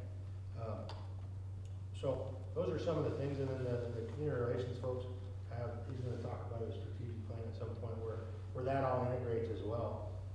So it's really, and as another thing that we talked about, that he didn't really touch on, some of the questions are, I think somebody called them loaded or something, but they're leading. Some of them are leading because we wanna know how people feel about police legitimacy in general and police legitimacy in Bakersfield. And we can't just ask, how do you feel about police legitimacy, 1, 2, 3, 4, or 5? It's 2 or 3 questions to get the sentiment in those areas. So it's sort of a bigger picture as well as the smaller granular interactions that we're in. But I think to answer your question, Jeff, and we'll get you and you, Tiffany, but it's getting the data and actually using it to direct where we're going. As Chris was kind of talking about it. We know that trust needs to be built in these certain areas. That's where we're going to go based off of the data and information that we have, which is part of the strategic plan. Ma'am. So you were, I wanted to kind of quantify the number of responses. I know you said 18%. Do you know, like, how many responses you receive, like, each month? Is it a number, like a bucket? I think within the year, what was it, like 30,000 or something? It varies. We can pull that data. It's not that hard to actually pull it. Like, Yeah. I mean, it's thousands. Well, just because you were saying you kind of need to triage it and put it in the proper buckets and things like that, and I know, personnel. Yeah, so. The number of personnel that's required to do that, that's why I wanted to know the quantity. About, when I go through it, maybe 400 to 700 A day. responses, yeah. But not all of those people leave a free text comment, and that's where we triage first. Okay. So it can decrease, increase, plus or minus, The big issue about the personnel stuff is the end line users, the watch commanders and the community relations folks, because they have to, all we have to do is figure out which bucket it goes in, right? They actually have to make the phone calls and then figure out what happened on this call, or do the research, or engage with the officer's behavior and watch those videos. And it has to be a lieutenant or higher. I like where you're going with it, because we've been kicking different ways to solve this around as well. The supervisor level, so, yeah, sergeant or higher, right, would be the idea. Lieutenant generally handles this sort of. Okay. Sergeant or higher, I don't know if I should say it in this way, but like what you're gonna get as an outcome is less controlled at that level, because there's 60 ideas about how doing things, whereas there's only 20 or 25 at the lieutenant level right now, and they have a direct connection to the executive priorities, right? So, it's really, it's sort of a double-edged sword, because careful what you wish for, right? We want feedback, and now that we're getting feedback, we've outstripped our capacity to handle, which is a good thing in a way, I guess. It's slower than we want, but they're also learning how to do this well. So we're still at an implementation at their level, I would argue, at the lieutenant level, trying to figure out what the best medium is. We do have a admin lieutenant that handles the fair, he doesn't do anything else. He just deals in these kinds of things. So he handles a fair amount and does the triage. He really only, he really only farms out the ones to the watch commanders that they need to deal with, because there might be a personnel issue, or there might be a series of conversations or research to be done. Is this gonna be a complaint or internal thing? Or did the officer do everything right and the citizen just needs to be, whatever, informed, educated, however you wanna put it, right? That this is how this is supposed to work. But that just depends. So,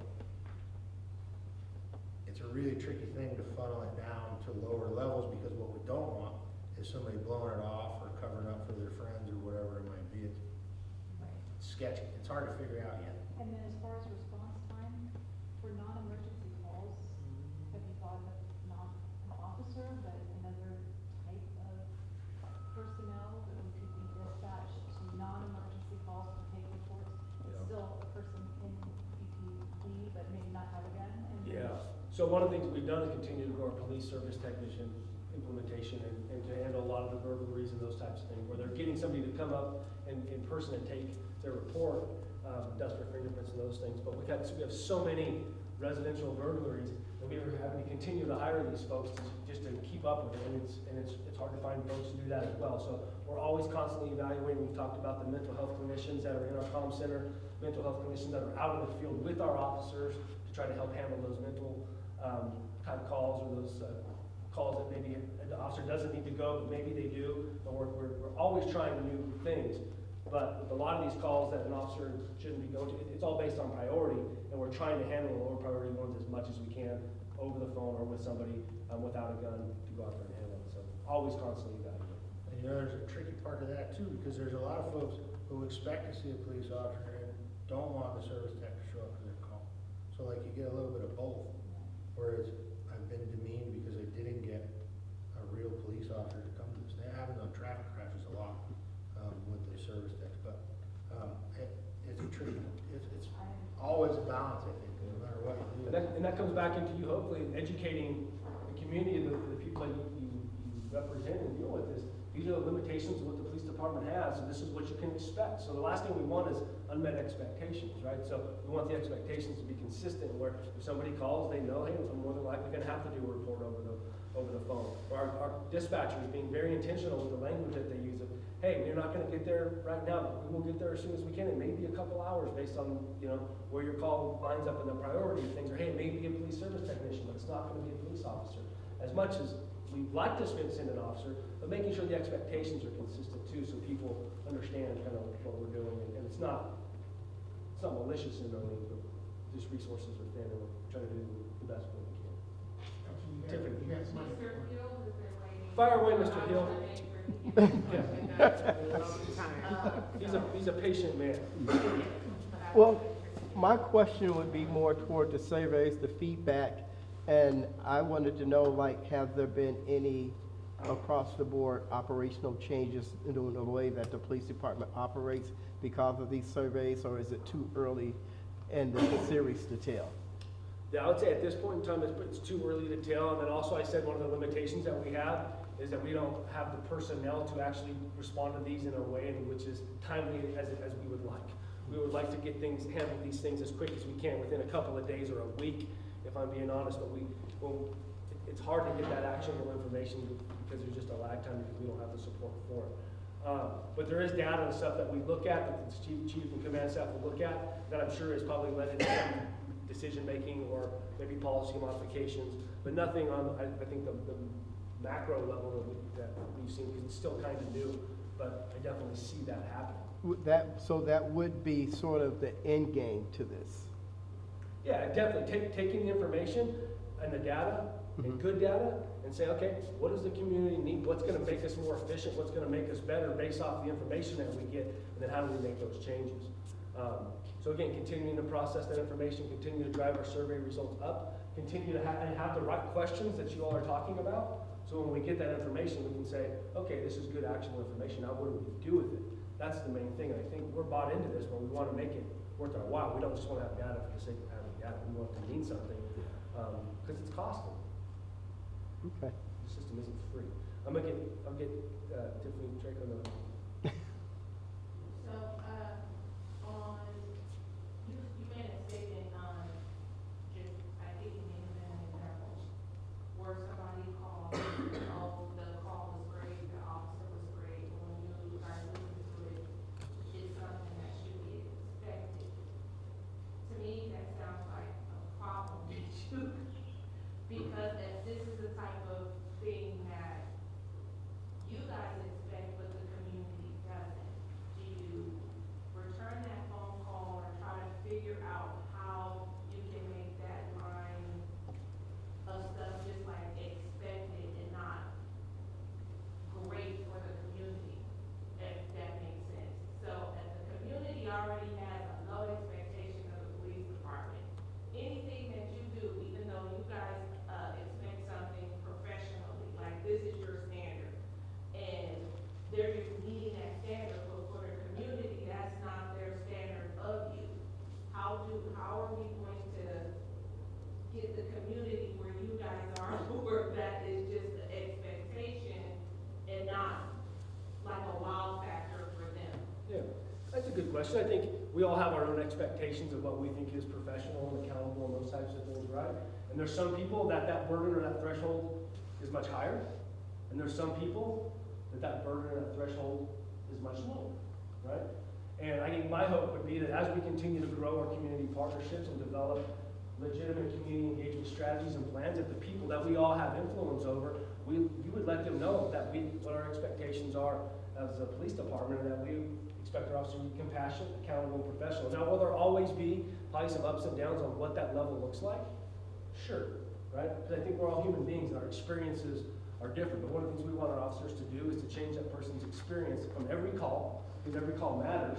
And that's why I think hopefully getting those additional personnel to be able to follow up on those ones where officers maybe didn't have a high of a rating, where there was a potential that this officer was rude, I use that as an example, to jump on those quickly and say, hey, what can we do to make this officer better? What can we do to make this officer understand that way they performed on that one, if it was legitimately low, that we can get them up. And then let the community know, this is what we expect. But I think as we continue to grow and the relationships that you have, you let people know that we don't want mediocrity. We don't want it. We want above average. And that's what we're trying to train our officers to do, trying to hold our officers accountable to it, which is why our quality assurance unit is robust, and trying to analyze data and early intervention strategies to identify officers early on in their career or throughout their career. Hey, this person keeps popping up on our radar. How do we figure out what's going on with this individual? Is it a wellness issue? Is it an attitude issue? Do we need to pull him or her off the streets for a little bit? Do we need counseling? Maybe be gone. So I think there's you can ask that question a lot. Sir. So, is there currently a process, a different process for complaints or feedback that mentions discrimination or racism? The reason I ask that question is because, so we have like two processes, complaints where I work, just normal grievance, and then anything that says anything about discrimination, potential discrimination, racism, state gets to see too. And I'm wondering if there is a separate process, maybe we don't have to see the details, because I can imagine IA or other internal reviews are taking place, but maybe there's a way to aggregate that data, so that way folks will also know if over time it's working, we're seeing less of those, or there's a metric of success in regards to discriminatory incidents. Yeah, to answer your question, and So if somebody makes a complaint to IA where they allege discrimination or racism, something like that, obviously IA is gonna do their thing and there's gonna be a complaint filed. If somebody mentions racism or discrimination in here, that's going to be reviewed in the same process that we currently have set up. If a watch commander reviews that and determines, hey, there's legitimacy to this, based on those allegations, there's more than likely, there's probably going to be a call over to IA and there could be an investigation started at that point in time. Are you do- talking we about like a can't- specific question maybe that they add to the survey? Nope, doesn't have to be a question, just any feedback. Like if someone just types in, Yeah. officer was racist or discriminating, Yeah, I felt like they treated me differently because I'm black, you know, whatever. I guess what I also wanted to know though is, that's great, I appreciate the internal review. Does the public ever see any of that? so what the public will see from the IA side is the annual report that's done. And I think we're actually, when was our last? It'll be in April or so. Yeah, we just have an annual report coming out that lists all of our IA stuff generally, the different types of complaints, the sustained rate, and those types of things as well. That's generally how we release our administrative data, unless there's been any changes. So a couple things. We do parse out things for racial profiling or discrimination, or, I don't think there's a racism category, but all the things that add up to racism, I guess, which might be subject to debate, but the things that we generally call, right, racial profiling and illegal searches and use excessive force and whatever else it might be, those are all aggregated, parsed out in separate groups, in the annual report. We maintain an internal review of those anyways. That's one of the dashboards I'm hoping to get online soon, is some version of that. Yeah, it's just kind of a tricky data set because of the people involved, because of the pole bar stuff and this and that.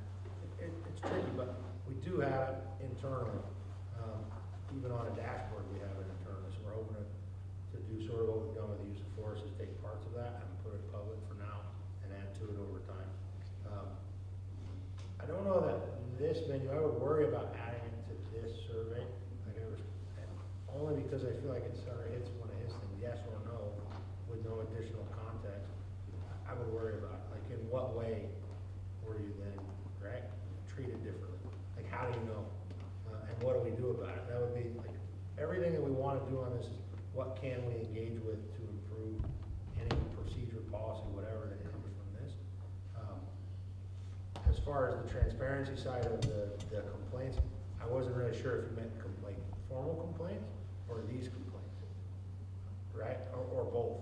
I was thinking either, yeah. Either. Okay, so formal complaints, right? California has a strict rule about what we can release confidentiality-wise, and racial profiling and things like that aren't on that list yet. Maybe they will be, the legislature changed it. Right? Or maybe they are now, I can't remember. But either way, if they are on the list, all day I have new stuff coming from the state all the time, forgive me. But they'll be on the transparency website. Anything that's required to be released by 832.7 of the penal code, so that's, it used to be, sexual misconduct stuff, excessive force, officer involved shootings, all those things, right? Those are going to be on the website, the entire list, so you can look at certain documents related to that. So some of the stuff, like the detailed stuff, you'd have to still do a PRR for, but you can get to it on the website. The things that are not, so that might be racial profiling, I generally can't remember. I kind of want to say that it is now on that list, in which case when they're sustained, they have to be released on here, right? Or I say on here, on the website, which you'll see in a little while, sorry.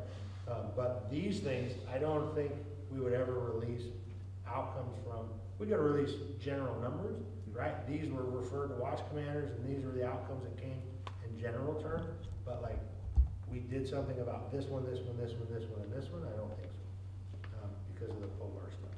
So, And one of the things that we will include on our annual report through community relations is an annual community relations survey, or excuse me, annual community relations report, which is going to document the actions that we've taken from alleged acts of misconduct or officer, excelled and did a great job. And we'll talk about how many people we contacted and follow, what stemmed from there, how many people who called and said, hey, I need help in my neighborhood, that we started a neighborhood watch or something like that. So we'll be able to aggregate that data and put out some of those things in the annual report. A little bit different than the IA side. Mr. Evans? I kind of wonder if we've gotten, either I've lost focus of what it is we're trying to address, or maybe we've gotten a little bit off track. And I'm hoping that either you could clarify this for me, or we could actually use this in a really constructive way. So, if we're focused just on this, on Spider Tech, and looking at the surveys, the two QR codes, right? In order to get any of the additional questions, you have to say, yes, I am either a person who called for service, or I was contacted and filed a report. Why not just open that up? So if the overall goal is to get feedback from the community broadly, then it seems like we could probably go through these questions, almost hinted at it 2 or 3 times, that we should be addressing specific questions and how to improve those questions or ask better ones, or whatever. But we could almost go through and identify what we should, what rather, the BPD should be asking the community in feedback. On the other hand, if there's other tools in place to get feedback from other segments of the community, and SpiderTech is specifically meant to address calls for service and taking of reports, well then, all right, that's fine. At least we can compartmentalize that, and another time come back to specific written complaints to IA or other sources of feedback for departments of crunch. I could think of a few, like every time somebody pleads not guilty to a resisting arrest charge, for example, or every time somebody files a vicious motion, it's not tracked. Anytime somebody files a motion to suppress based on the illegal search and seizure, as far as I know, that's not tracked. But if that's not what we're currently trying to dig into, and we're looking at the calls for service and the making of reports, what is it that you're trying to get from us? Should we be addressing those questions individually,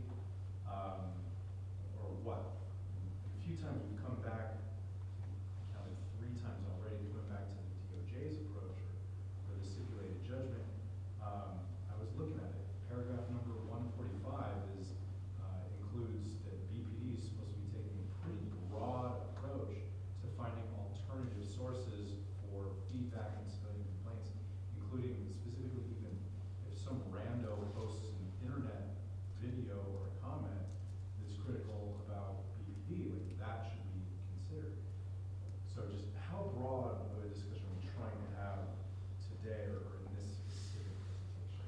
Yeah, so I think what the intent was, and hopefully I clarified, is I wanted you to see what this program is, how we're utilizing it, and how we're utilizing it to help make the community stronger, help engage the community, help get actionable information on how to better engage the community and to receive feedback on our services. So there's a separate survey like we talked about that's being done. This survey only goes through, excuse me, through our platform. It's only people who get either a call for service or a victim of a crime and then file a report. And is that because there's something else in place to address those other fields? Yeah, so we have that We're other. talking about that another time. That'll be talked about another time. So that's through the monitoring group. They're gonna be here next meeting to be able to talk to you and you provide, ask any questions you want of them. And this program, this software is specifically dealing with people who have had contact with BPD, because we feel like that's value. Is there value in contacting people who maybe haven't had contact with BPD in a while, or generally just surveys not related calls for service? Absolutely, right? So taking all of that down and trying to figure out what's the best approach and how are we going to use the information to then engage and try to make things better based off of what people are saying. That's all we're saying here. We're not saying this is a end-all be-all system that's going to solve all the problems. No, this is just another opportunity that we have to engage, to get feedback, and to go out based off of the information and go interact with our community in a way that we feel like they want us to. That's simply it. Now, the open forum here is for you to ask any questions that you have. And I didn't want to have to steer it too much, because I want everyone to be open and ask the questions that you want, but I want it to be meaningful. But if you feel like we're going down a dead end road, please, as a group, say, hey, let's stop and let's move on, because I'm good with that too. I definitely do not want to suggest for a moment that anybody else's question was a dead end road. I think we can explore every single one's question. Everyone here is like, okay, this is like just one piece of the picture. And so like for us, like sitting here, I'm like, that's not even helpful. That's what I'm thinking, you know, like as I'm sitting here listening, like it's great that there's a tool in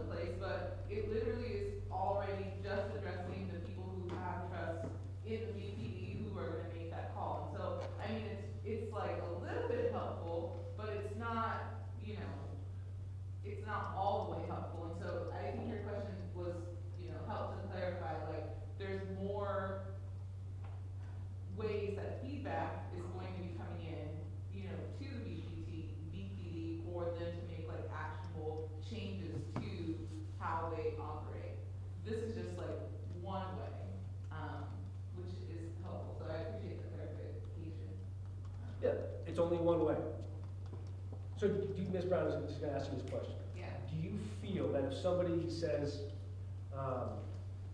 I was not happy with the service that I got, that now we're aware of it, and now that we're gonna make some overt action to try to make contact with that person and try to help change that experience, that there's not that much value in that? I think that there is some value in addressing, just like these people are people who trust the BPD that are gonna call them to sort of address an issue that they have in their community. I think like that's great, but I think like after reading, the documents that were given to us and about like the purpose of our advisory role, I just feel that, it's not getting at the meat of the heart of the issue. And so, I mean, like I said, I think that it's helpful, but it is only just like one piece of the issue. I appreciate that. Stephanie, do you have a question then? Yeah, I think this sort of, I think we can mention it at different sort of times, but just like going back to the survey and making it accessible to like everyone that's had an interaction with BPD versus just people who are calling BPD for a call of service, I think would be one way to address some of the concerns that folks have raised to make it inclusive, right? Because I know that there's this other mechanism that you're talking about that will be a survey, but that's limited in, the scope is limited in time, right? Because the researchers are only doing here for a certain amount of time, they're only dealing with a certain number of people, and so it's not like everyone who's had an interaction with BPD, so not everyone will actually have an opportunity to provide feedback.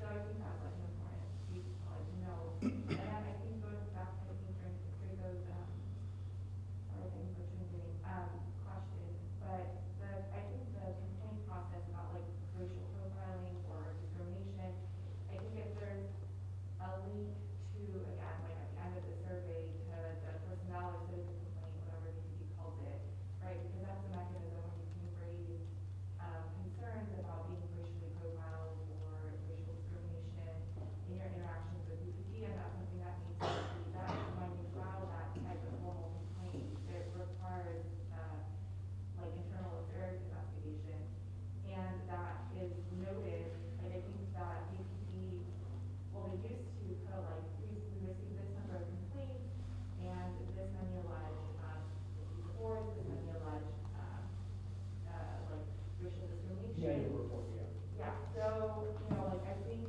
making that citizen complaint or personnel complaint, like, I think, goes back to what Kathy raised and like other people have raised in this case. So I think it's important to, I know it's only last year, but it's kind of hard to navigate and to know what you're looking for unless you know you're looking for that.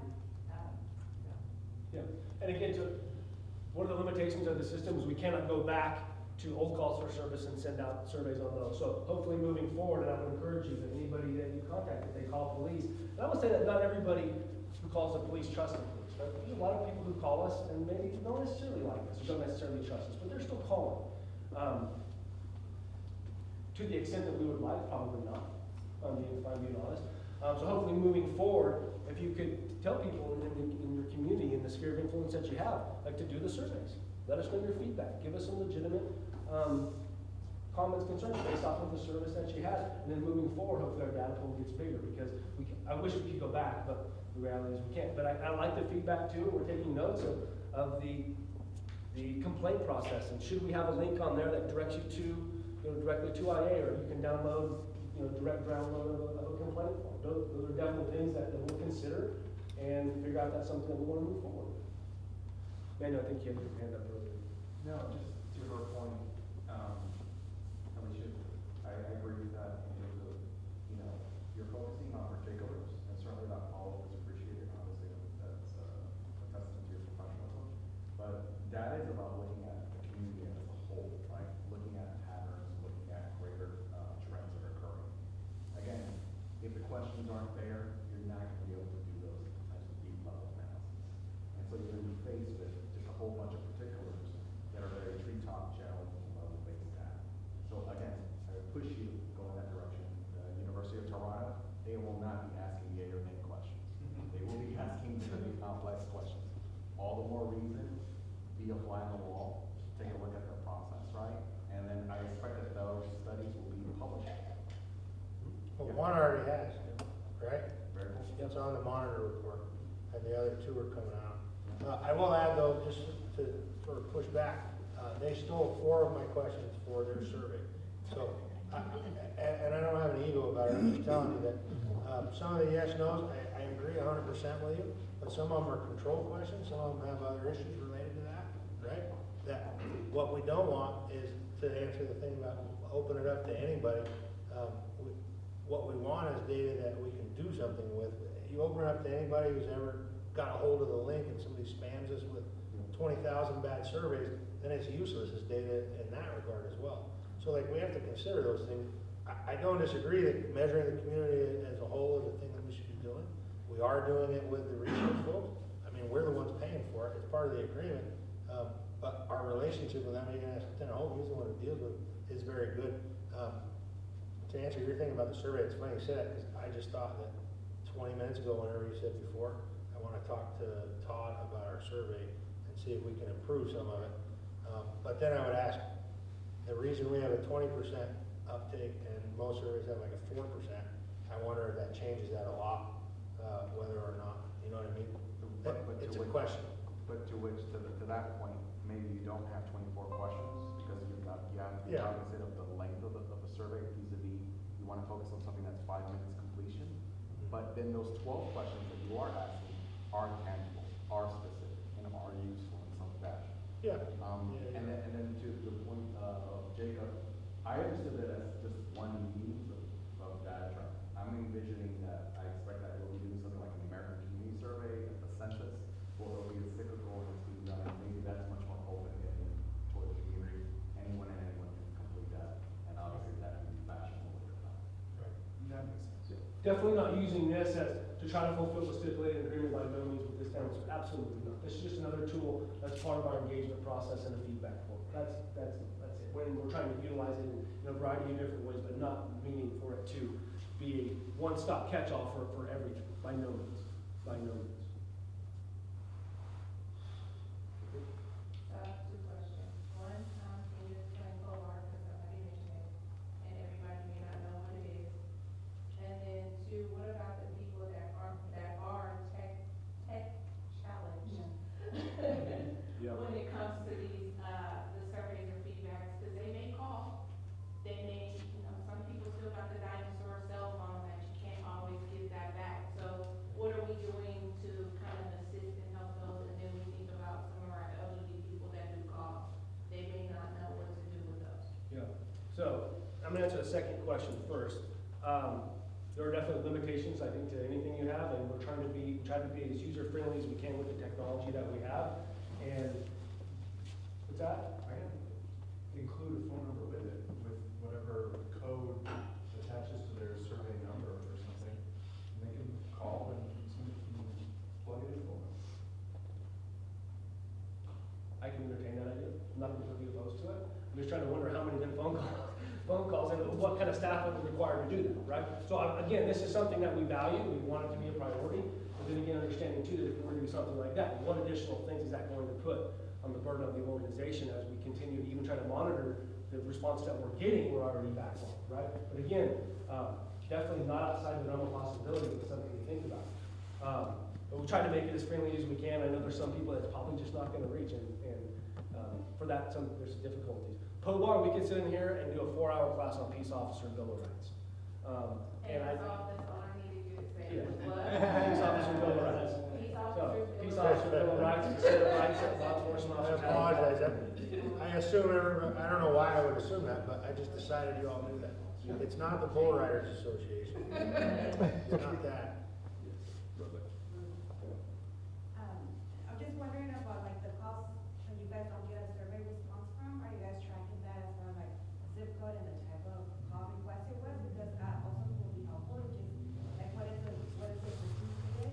I mean, and then the idea of like, the top request is like, or the top complaint is like the response time. Again, just wondering of like, and I think this was mentioned at the last meeting too, like how are we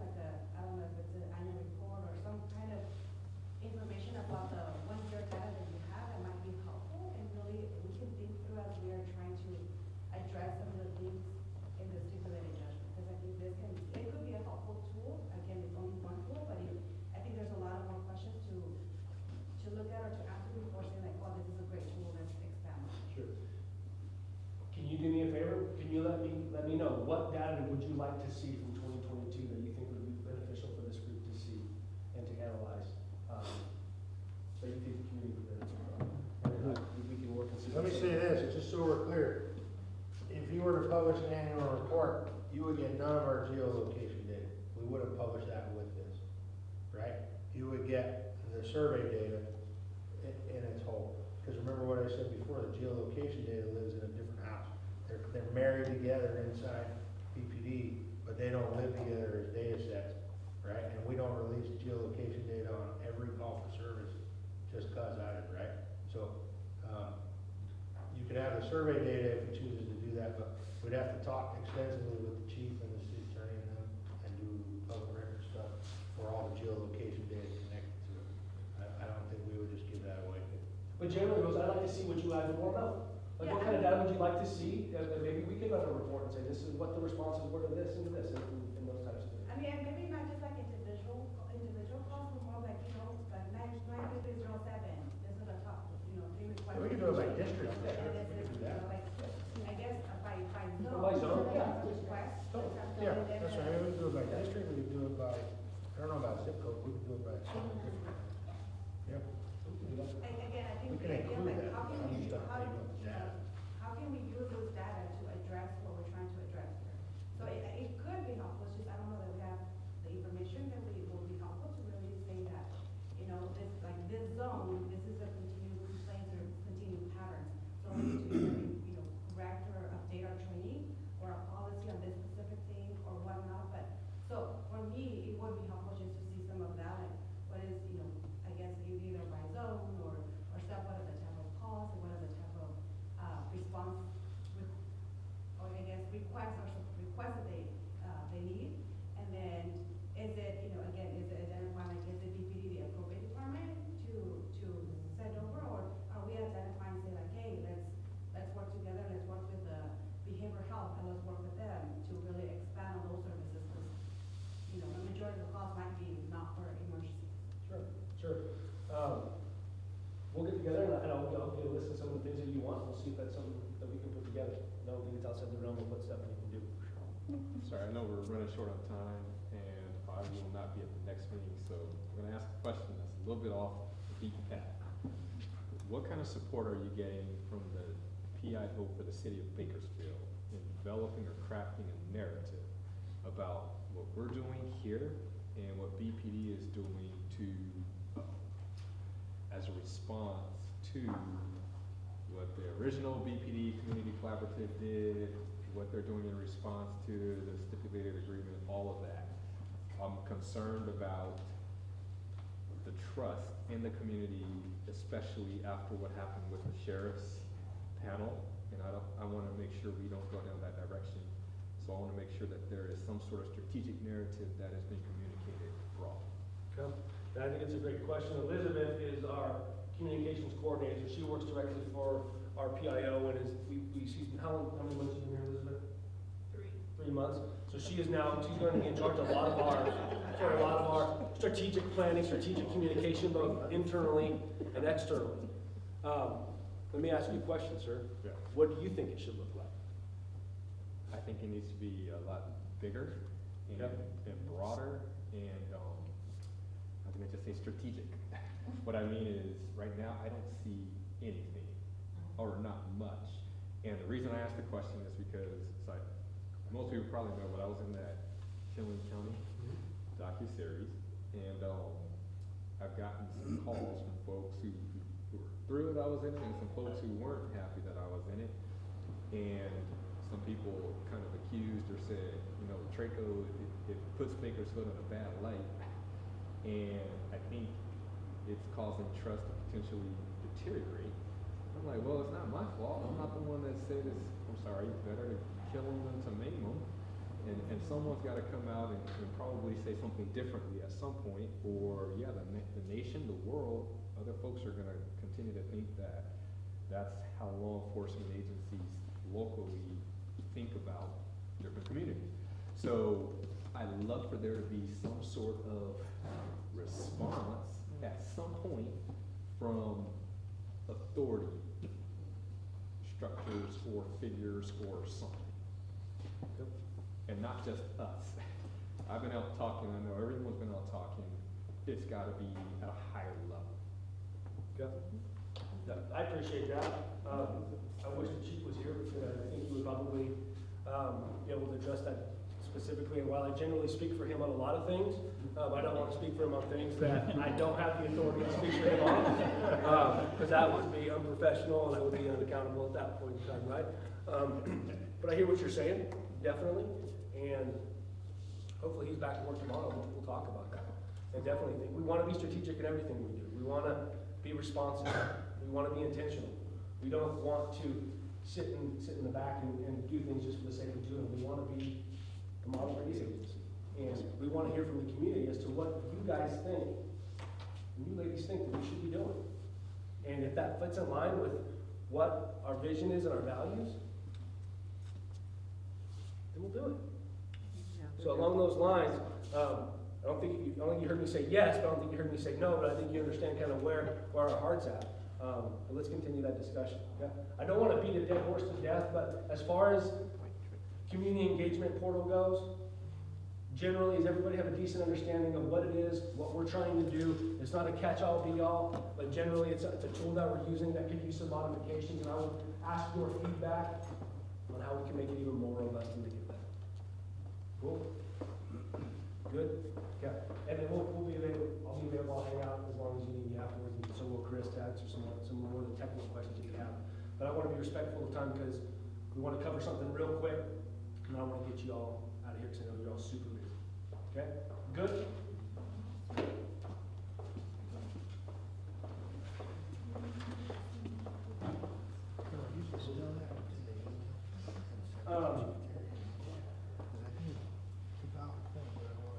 So real quick,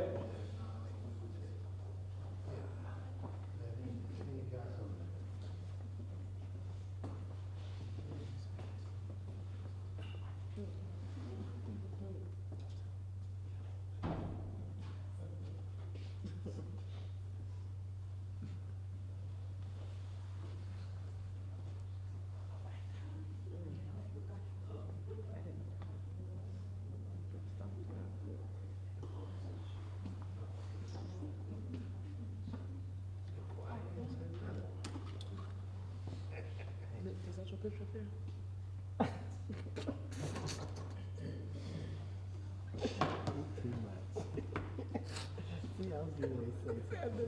and so real quick, we just want to, I think you all saw our transparency page where you sent a link to it.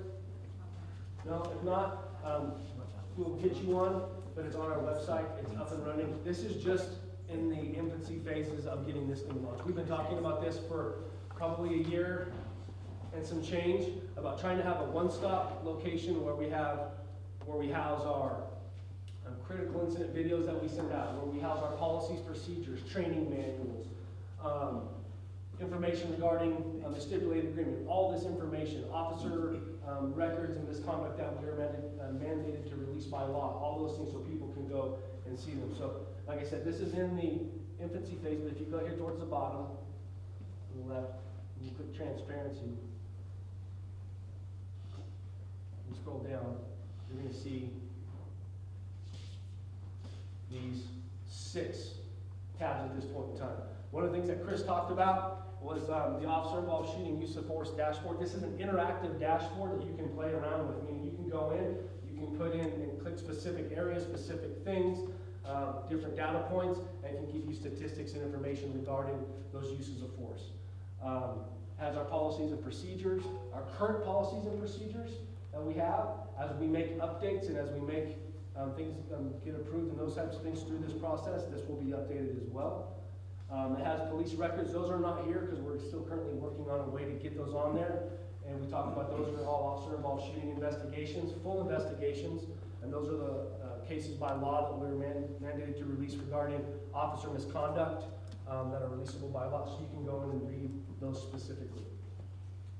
Police department reform efforts that has information regarding the collaborative and other organizations and things that we've been a part of in different documents and data points and data sessions, stuff that we put in there as well.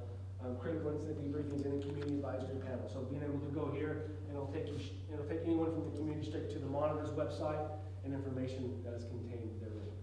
Yeah. Sorry, quick question. On the police records, is that gonna be released like proactively, or will only the records that people have requested through like the PRA be posted on there? Yeah, we have that figured out right now, Chris, what's the most latest? Make sure I understand. You're asking if we're just gonna volunteer all of the records that fall under 832.7, right? Yeah, Yeah. if you'll just like, if there is something, you know, that falls and would generally already be disposable, if you will proactively put it up on that website. Yeah. Or if it will have to be requested by someone before you upload it. No, but I will qualify this. Let me say that, wait, the answer is yes, we will proactively do it, but it'll be done sort of in a reverse order. So the current stuff going backwards, as far back as whatever the statute is, I think it's 5 years, 7 years when it started, I can't remember, but, whatever records we have that fall under 832.7, eventually they'll all be there, all the reports and files and whatever, investigation stuff, the interviews, photos, whatever, on some level. But remember what I said before, some of like the ancillary stuff, you still have to get through PRA. So like you get the main investigation stuff, but like some of like the presentations and whatever else, you might have to do a PRA for that as well. To be sure you had everything, you would have to do a PRA. But like if it was, for instance, an IA case involving some sexual misconduct, when we get to it and redact what we're supposed to redact, it'll go up there. But you may not, because of the limitations of the internet and the city's website and this and that. I mean, some of these cases are just in pages, you know, they're 10,000 pages, some of them. And that includes photographs, interviews, there's audio files, there's all sorts of stuff. Some of that would take so long to get it uploaded in order, and some of it doesn't really have any bearing on the case in chief, as it were. So it's sort of being omitted, if that makes sense. Not for any reason other than so you can see what you want to see. But there'll be a qualifier on each case that says, this is what's listed here, this is what's not listed here. So that we're not trying to hide anything, we just have limitations. That's proven to be a whole thing, to be honest with you, because the way the PRA stuff works, the software that manages all that, the redactions and whatever else. The reason this has been delayed this long is trying to figure that thing out, and getting it up and working right. So we just went ahead and put it up without that stuff, but, it will be there, it's just a matter of when we figure it. We might even have to buy a whole different thing to get it to work right, but the chief's pretty adamant that he wants it up there. And not only that, there'll be a link to the PRA for that thing. So like you don't have to mess with it, you just click on the PRA and it sends it off. You're gonna want this particular thing, if that makes sense. The PRA was a public records request. Oh, yeah, I did it again. Yeah. Sorry, she did it first. Yeah. She did it first. I knew what you were talking about. Sorry about that. Yeah, no, go ahead. Yeah, but it'll all show up there eventually. It might take 10 years for us to get everything that we're required to, but the current stuff and the stuff that's, you know, more charged or whatever, that we try to get and prioritized in some way. Like, I think right now we're trying to get the last 5 OISs up first. I think that's what it is.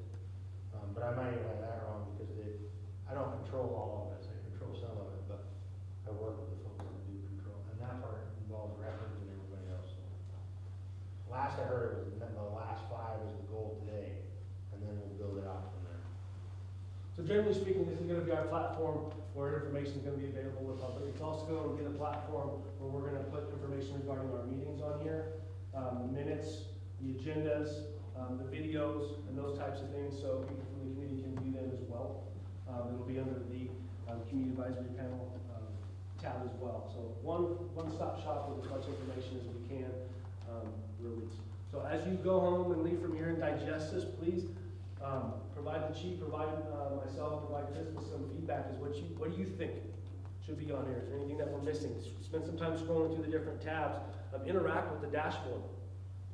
Use of force officer while shooting dashboard, and let us know if there's anything that you think that we could add to this to make it more robust, or things that you think the community would want to know.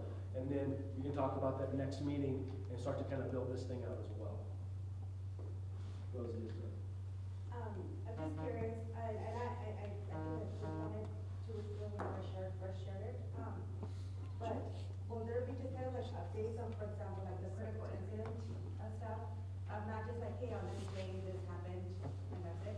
Or there be just kind of like, how do we address, how do we correct either the policy, the training, and I don't know if it's gonna be on an individual, like incident specifically, but I'm just thinking about like the incident that happened on Vineland Road, where BPD officers were involved in a crash where there was a death caused, and I'm wondering like, one is, to me, it's just like, what is the training, what is the policy around like, how to respond to an incident, why, lives were lost, and so I'm just wondering, also not purposeful or intentional, like, why was, and I say this because I hear of other complaints about, sometimes law enforcement isn't responding so rapidly that it cause other accidents, so I'm wondering like, what is the urgent that they were responding to, that it needed to go to that level of, causing accidents on the streets or whatnot, so, I'm not sure I'm clear.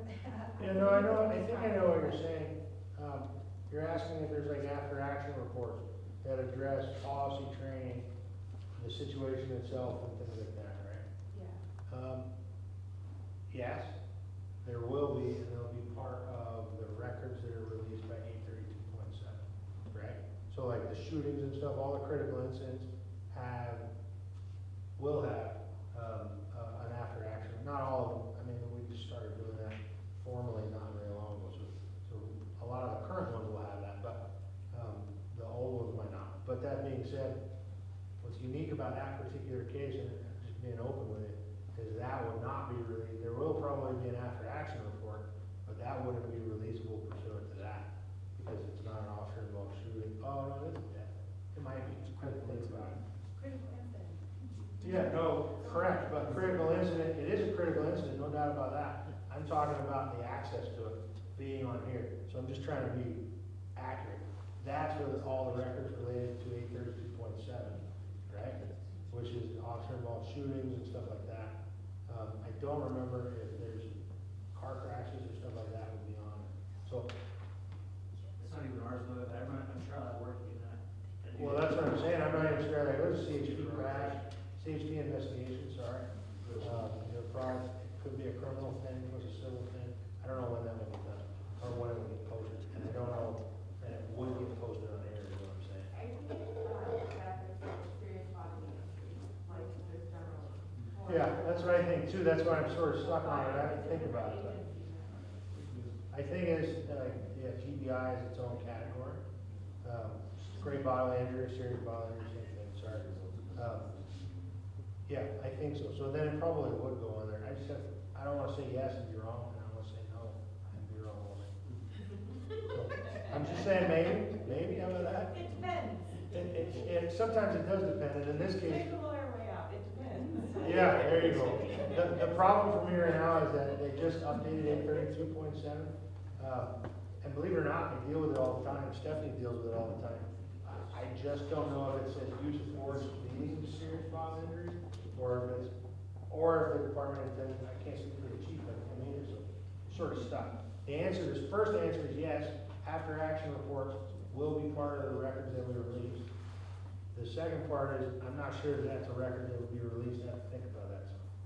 But, yes, the after action report would get done, if that's the question you're asking. But it'll take how long? I think it's just going back to like the, transparency and accountability from the community perspective. Yeah, of course. Like, hey, if this keeps on happening, like how are we addressing it through policy, through training, or why it doesn't happen? And not to say that it's continually, but I've heard a handful of times. Yeah, no, I respect what you're saying. Like I said, I'm just not sure about the logistics of it, and I don't wanna lie to you. That's really where it's stuck. I don't wanna tell you the wrong thing right now, because I didn't plan to talk about it. And we can put a comment next time to get the final answer for you, so we can talk about it next month to tell you exactly what's gonna happen. There's some things we're not gonna know, and we're still working through a lot of these things, and last thing we wanna do is tell you something that's not true, so we wanna be the first one. It's not- Question about next month, so there's no date for next month, is that because you're waiting reminders, everything, all the dates? Oh, yeah, we have. Yeah, we will get to that, and I think we mentioned it last time, it's gonna be in Then the March. Hill, you want to know. Yeah, when we finish the transparency page, well, that's one of the next items on the agenda, and we'll definitely get to that. Mr. Evans. Okay, so along the topic of the transparency page, I want to get bogged down in the weeds of the specifics of the recent crash and so on. But it's the sort of thing that I think the public would generally want to see some forward, public-facing response to, and this could be the place for it. So if it ends up being that it's CHP jurisdiction, or they're the ones writing reports, or that it doesn't fit in 832.7, that's great, but that's not what the public, I think, is particularly concerned about, is which penal code section or which jurisdiction investigated it. There could be other options short of just publishing everything all at once, even if it's just the initial couple of paragraphs of PPD response, we're looking into this, we're taking it seriously, or this is a concern, or whatever. And as more records, more information becomes available, then it can get added gradually. But I would imagine that anybody that's looking at a specific incident that says, oh, this is terrible, or interesting, whatever it is, wants to go to BPD to find out what's going on, the transparency page is clearly going to be the place to find everything. And we would want to have some sort of portal available for that information to land, even if gradually. So maybe even like, if we can't post anything because it's an ongoing investigation, maybe a place where all our press releases go? Sure. That document, because I know initially we said a general description of what happened and that CHP was investigating, and then we put some updates about the officer, I think we put the officer's information in there, but just those general updates, would that kind of suffice for at least having that information in there? I think that would be a good thing to include. Whether it will suffice or not, well, that's going to be dependent on the reader. Suffice may be a wrong choice of word. It would be at That least was very something. orderly. It would be at least something. That was a good one. I respect that. And generally what we're trying to do, again, back to the main point of this isn't gonna be one of those things where we can do everything exactly the way we wanna do it, but generally speaking, our community has a concern and a need and a genuine, and should be able to genuinely look at a lot of things that we're doing and have an ease of access of information. And we generally want to meet them there. There are certain things that we're not gonna be able to do, there's a lot of things that we are gonna be able to do. So for us, being flexible and being able to be intentional about that, I think is kind of what the intent of this page is designed to do. So feedback from you as you continue to digest this is welcome from our end. Yeah, that's interesting. I'm gonna ask about the car crashes, because I don't think we have, I think it's that, though, we haven't heard. I mean, fatal car crashes involving ranks are super rare, like super rare, but that being said, I don't think we have a mechanism to make sure that lands here, because it's not excluding or it's not used. It doesn't fall in that broad spectrum we're used to dealing with. So that's a good point. And real quick before I get to you, one of the things I hope too that we gain from this, and some of you know me because we've worked in different capacities, but my phone is always on, and there are gonna be specific incidents that come up on a daily basis or on a weekly or monthly basis that maybe you're become aware of, that maybe you have a general question as to how we're gonna respond to it. Like, we welcome those questions because maybe those are, because we want the community perspective on, hey, chief, we need to do this because this is something that the community's asking about. Hey, you're not looking at it. Because sometimes we can look at things, and we're good at looking at things from a law enforcement lens, I'm gonna be honest with you. But having this panel, this group of people that are looking at things from different angles, I think is beneficial to us. So utilizing you and you utilizing us to try to help understand, like, what does the community need, and how can we get there? Genuinely, how can we get there? And if we don't know about it, we can't do it. So please, let us know, like, on this specific one that we can talk about. Yes, ma'am. I know we have, and I'm just gonna use that as an example with the car carrier, CHP actually is the one investigating that. How can BPD, and I'm just asking everybody in the room, even be accountable to an investigation they're not actually conducting? So how much information can actually go on the transparency website for what BPD is doing about an incident? And it's just in general, because it will continue to happen. That BPD has no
just so we're clear, I don't know any of that.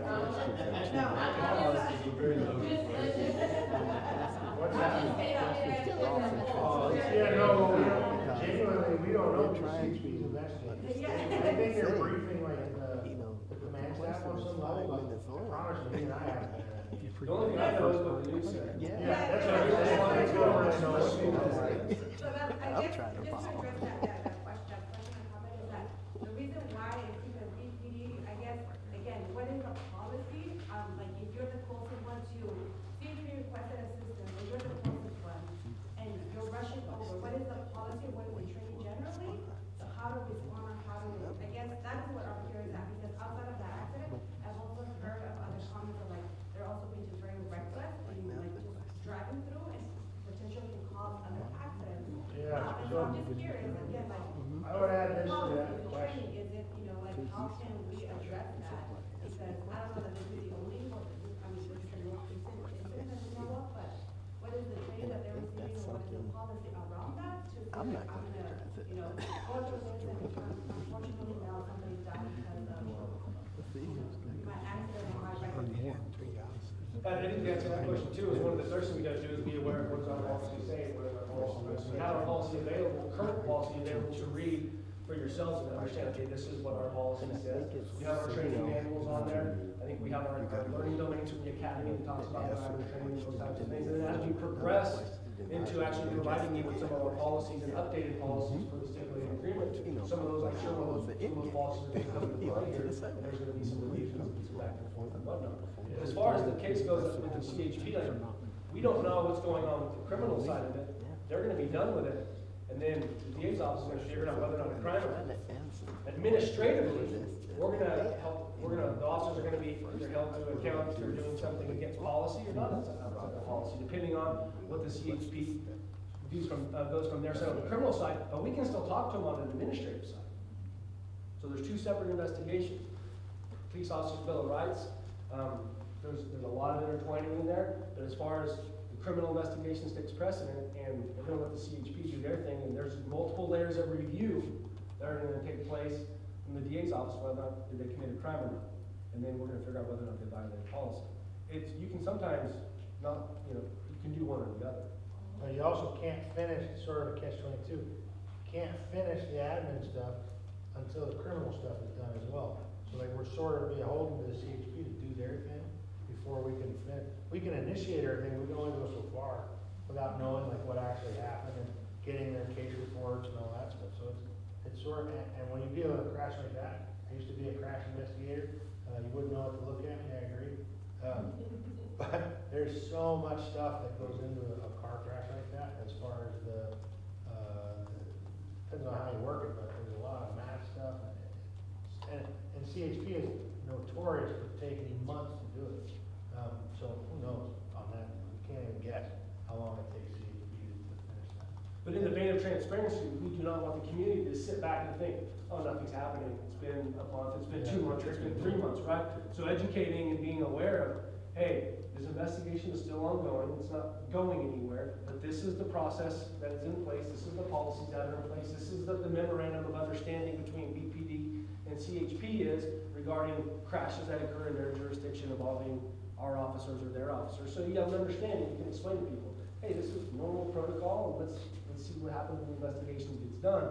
And again, educating ourselves as to what's actually occurring, so you can spread that information to other people.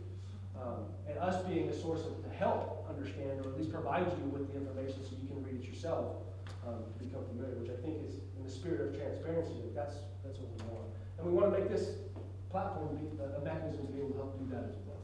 If there's a series of questions, like you really want to know the answer to all those questions, I would suggest, I don't know what the mechanism now, but like the email to the chief and Lieutenant Kroger, that says we want this as a topic at some point, I think that'd be the most appropriate. We can talk about, he said we can talk about Cobra for hours. We can talk about pursuits and code 3 responses and traffic safety, and all that for another 4 hours, so it's sort of a whole thing.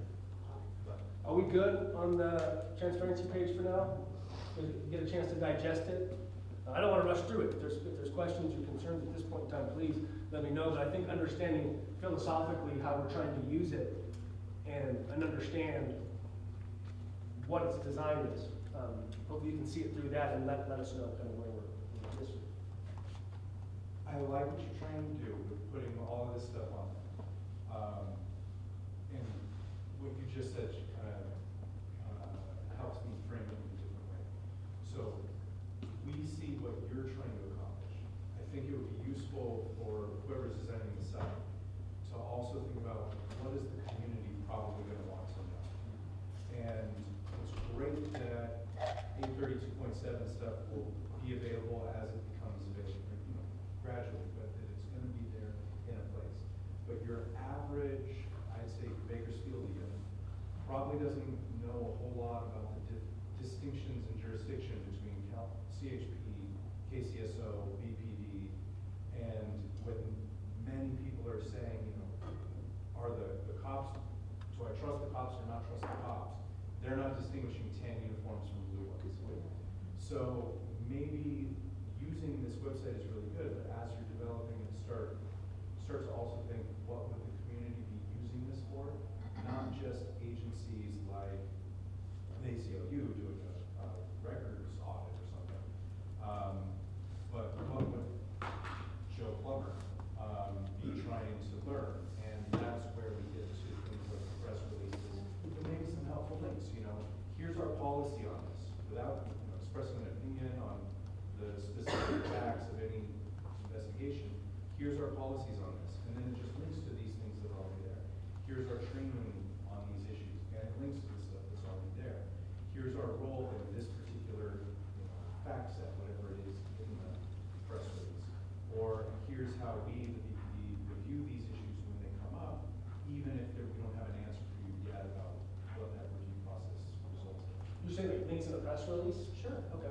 It could take people to specific locations, ease of access type thing. Yeah. Okay.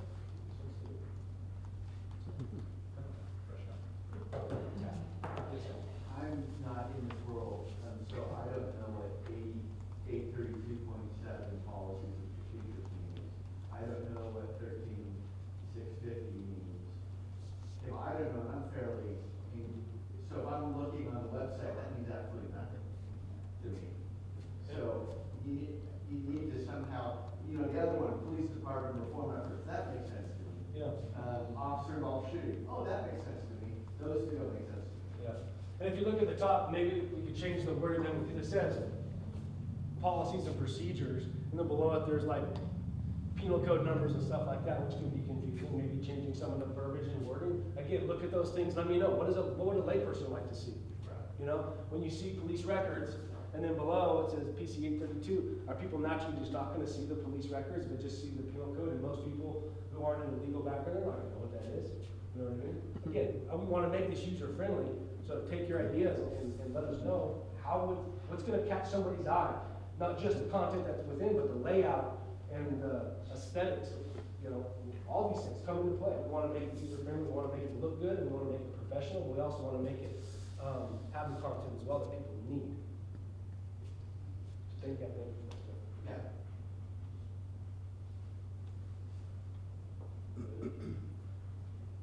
Let's get rid of the PC stuff, because I don't think that means anything to anyone. Yes, sir. Or like in smaller fonts. Like there's police records and then stuff like general. I think it's fine just like it is. Self-explanatory. Again, things we can talk about offline and go from there. All right. So one of the things that as we move forward, because we're coming close on time, on the agenda that the chief sent out, we're talking about proposed meeting dates for the rest of the year. I know last month, or was it earlier this month, when we talked about this date, we also have our next date, which he didn't include on this one, but that's going to be, if y'all remember, March 14th. March 14th.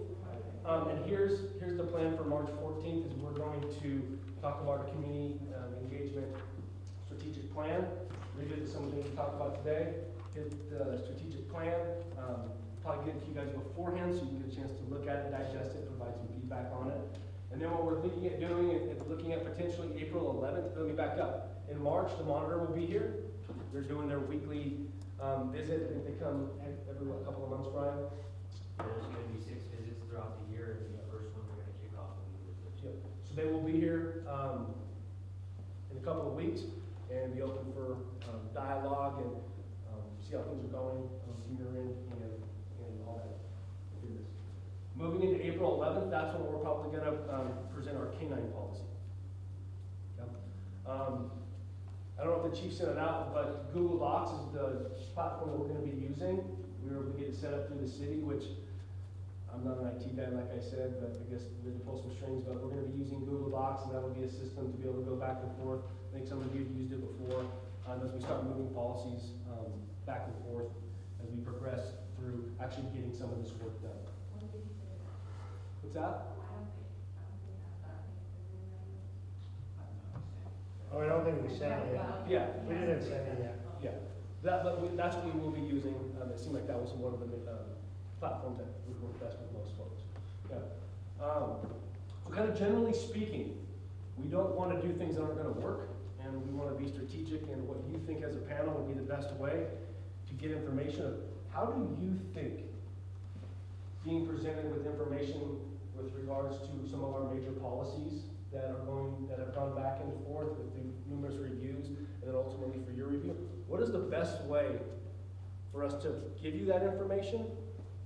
And then what's the best way for you all to work together as a group to process the information and come up with recommendations?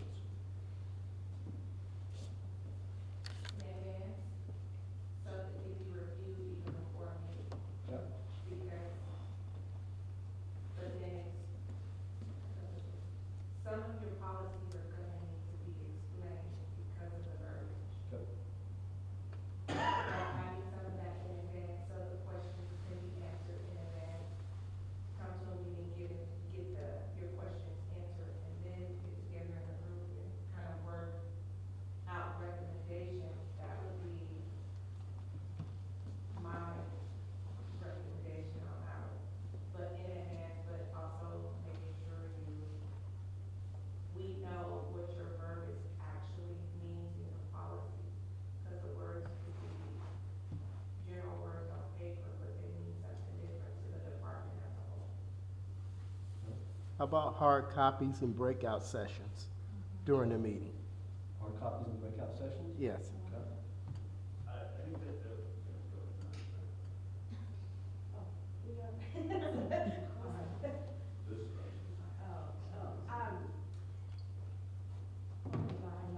The Google Doc you're talking about is with DPD and us, or is that done? Because I think there needs, maybe we could have our own platform where we're writing, like we read president's blocks before we come. And then we send the people out, so that we're doing it, we do it all here, pretty much.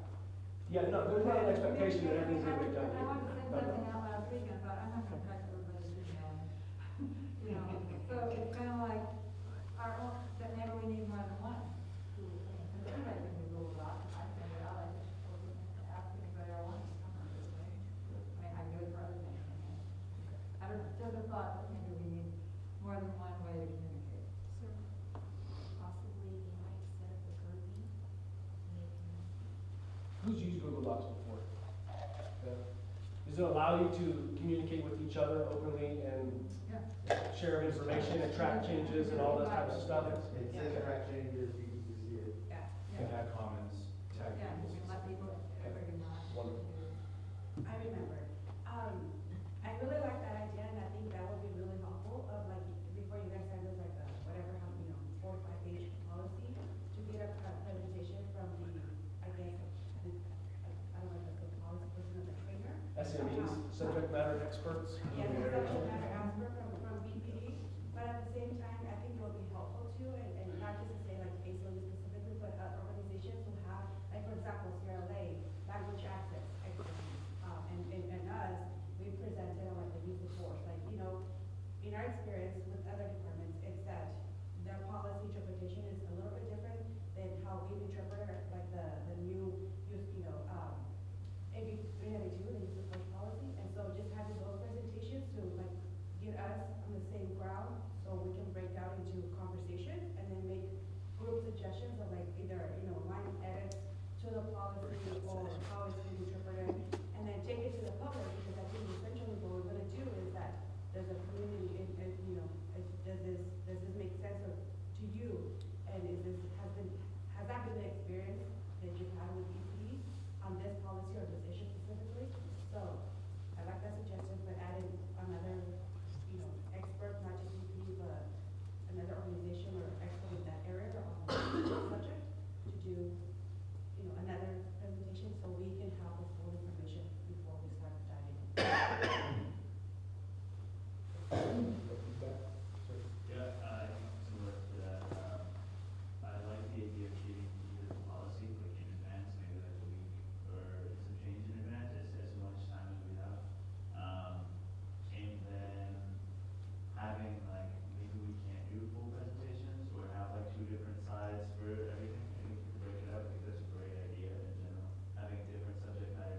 on that just a little bit, maybe some links also to the stipulated judgment.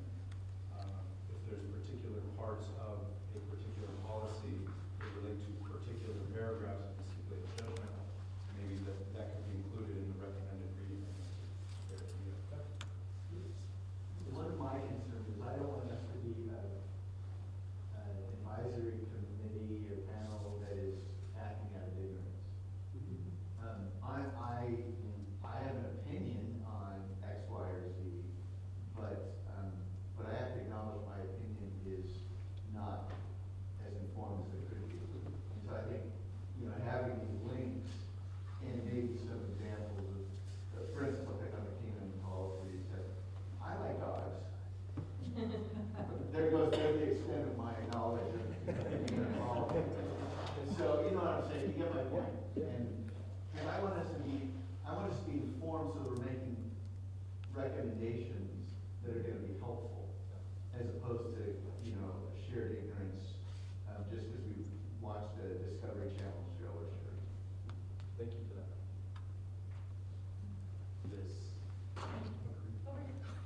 Kind of going along those lines of additional information that could help inform is maybe even a history of development of the policy. How long is the policy, if it is in effect, how long has it been in effect? How many different versions have there been? Why were there changes to the version? Because we had an incident, and we did an investigation, and we found that we needed a stronger policy with more strength in this area. So now the language has been changed to this, right? To this version you're seeing.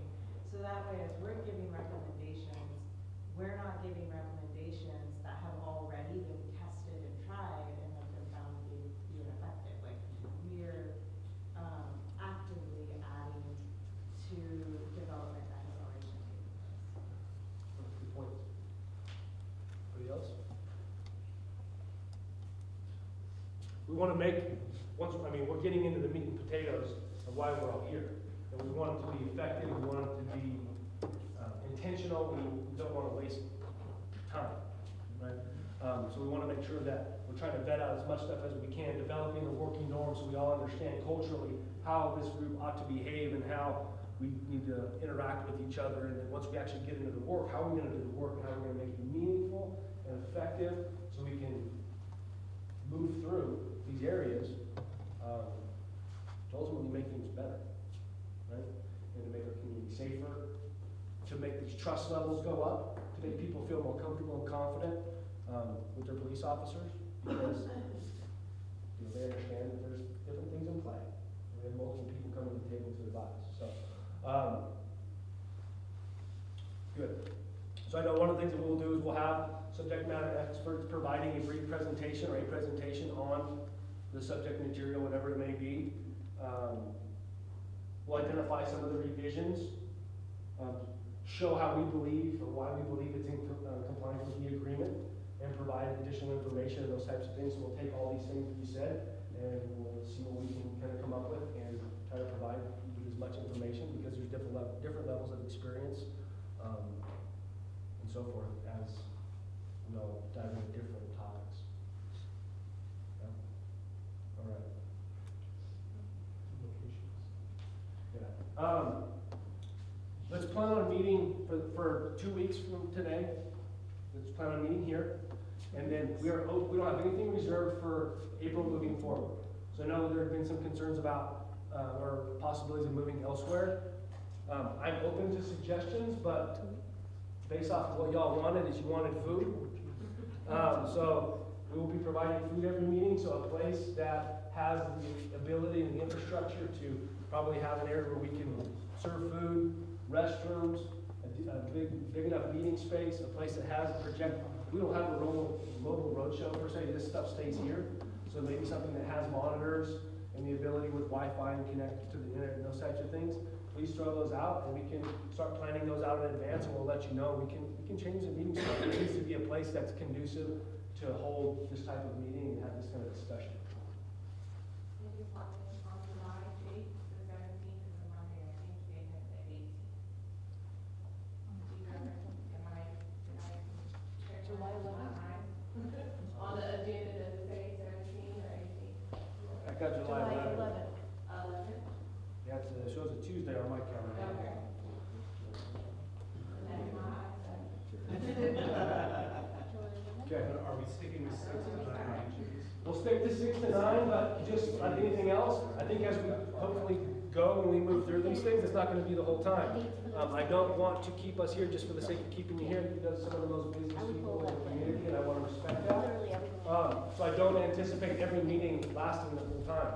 And I'm hoping that maybe as we get into some of these presentations and we start to figure out the flow of things, is that you get the information you need, you ask the questions you have, and then if you decide we're gonna do breakout groups, you break out, do your thing.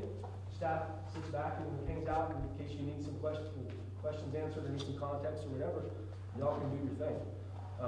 We want that, a lot of that to be figured out by you. And many of you have been through these types of things before, and we don't want to dictate how those things go. What we want to do is help provide and facilitate and provide you the infrastructure and material that you need to get the work done. That sound good? So what's the mechanism of creating the smaller breakout groups? I would say you as a group can figure that out. Whatever works best for you guys. What do you think? Josh, that's something you think would be best handled by amongst the group? It would be best handled by the group. Just 15 like we did for I haven't had a chance to meet everybody. high school, pretty much. Based on whatever criteria they seem to be most helpful. I think I want also for us to like exercise the muscle of like making decisions, right? Like we're the ones that are here to be recommending as well, right? And so not making this relationship one where you do all the work and we sit here and you talk to us or at us. I don't think it's beneficial for anyone. But maybe one where we're trying to get things out. I just know that some of us are more vocal and some are less vocal, and I want to make sure that we create a scenario so that everyone's way served, because that's kind of, we were all selected to be on this for a reason. And some of us, you're gonna know our opinion pretty quick, but others, we're gonna have to, I just want to be very sensitive and go through. And so also the groups aren't full of people with a similar agenda in every group, right? So this group is that agenda, this group that, I'm not interested in that. I'm interested in smaller groups that have diversity of opinion so that they can, and I mean, it's a good way, wrestle and, deal with it so that the recommendation is helpful as opposed to just, because I've unfortunately been in other groups where subsets are all the same dynamic, and so that group becomes the champion of X and that group becomes the champion of Y. And that just, in my opinion, is a waste of time. Are we talking about breakout groups physically here or also online? Yeah, I was talking about here, but also I think I want the subgroups to be diversified enough so that we're having engagement with people who think differently than us. Otherwise, And I think envisioning those offline conversations through the platform in which you're communicating is a good mechanism to do things when you're not physically. And utilizing the time of the meetings and the presentation time, and as adults, figuring out what do we need to do from here to get the work done. I have a question about the size of this group. It seems like it's shrinking to me. Is it, like, should a lot of people not show up to this meeting? And the only reason I ask is there something that we're going to do to see if the people are still interested in being engaged in the next session or ongoing? Yeah, so we will, as an organization, will make sure we'll reach out to the individuals who weren't here. I'm not aware of anybody who called in and said they were gonna miss today, but then again, that doesn't mean they didn't call in and just didn't report it to me. So tomorrow we'll check to see kind of what the status is, and we've kind of already agreed upon the norms last week, right, of what potentially would lead to somebody not being here, but, and we'll keep you up to speed, as we kind of go through that, because there's a few that aren't here. But then again, we don't want those who are not here to slow this train down, because we all want to be moving in the right direction. And the chief has been very clear, I think you all have been very clear about what your intent is about participation in those types of things. But generally, I think it's 25, right? And I think the first 2 days, because we had like a lot of BP, and so it wasn't. How many we missing off the roster? There's 5 people that didn't sign in, I'm gonna read the names, not to front them out, because I don't know if we're here. If you didn't sign in, come sign in, how about that? Just to make it easier. There's 5 people who didn't sign in, and there's 1 extra, so whatever that adds up. So we'll work through that. We're starting to get into, I mean, everything I think we present so far is important, but I think the things that we're really looking forward to is the substantial policy review. And we're getting there. And we wanted to get there quickly. We wanted to be intentional about how we got there. So hopefully y'all are excited to be here, we're excited, and we look forward to moving forward. Okay? One thing I didn't get at the beginning was the approval of the minutes from last month. Does anybody want to approve the minutes? Did you get a chance to see them? I make a motion that we approve the minutes of the previous session with any necessary changes. Thank you, Mr. Hill. Second. Thank you, Ms. Johnson. All right, with that, staff will be around. If anybody has anything, we'll see. I have one more thing. Oh, yeah. Hold on. All in favor? Aye. Any opposed? Thank you. One more Okay, I thing. have one more thing. March 29th, we're doing Best in Business with Project Best in the Kern High School District. We are inviting businesses there to talk with students about mentorships, internships, externships. And as far as DEI is concerned, I think it would be great if a representative from Bakersfield PD could be there at CTEC. And what I'll do is I'll email you the information. And if your schedule permits it, we'd love to have you there. That way you can speak to some of the students. It'll be like maybe 200 students. And you could tell them about the virtues of joining the Bakersfield Police Department. Consider it done. Okay, thank you. Good?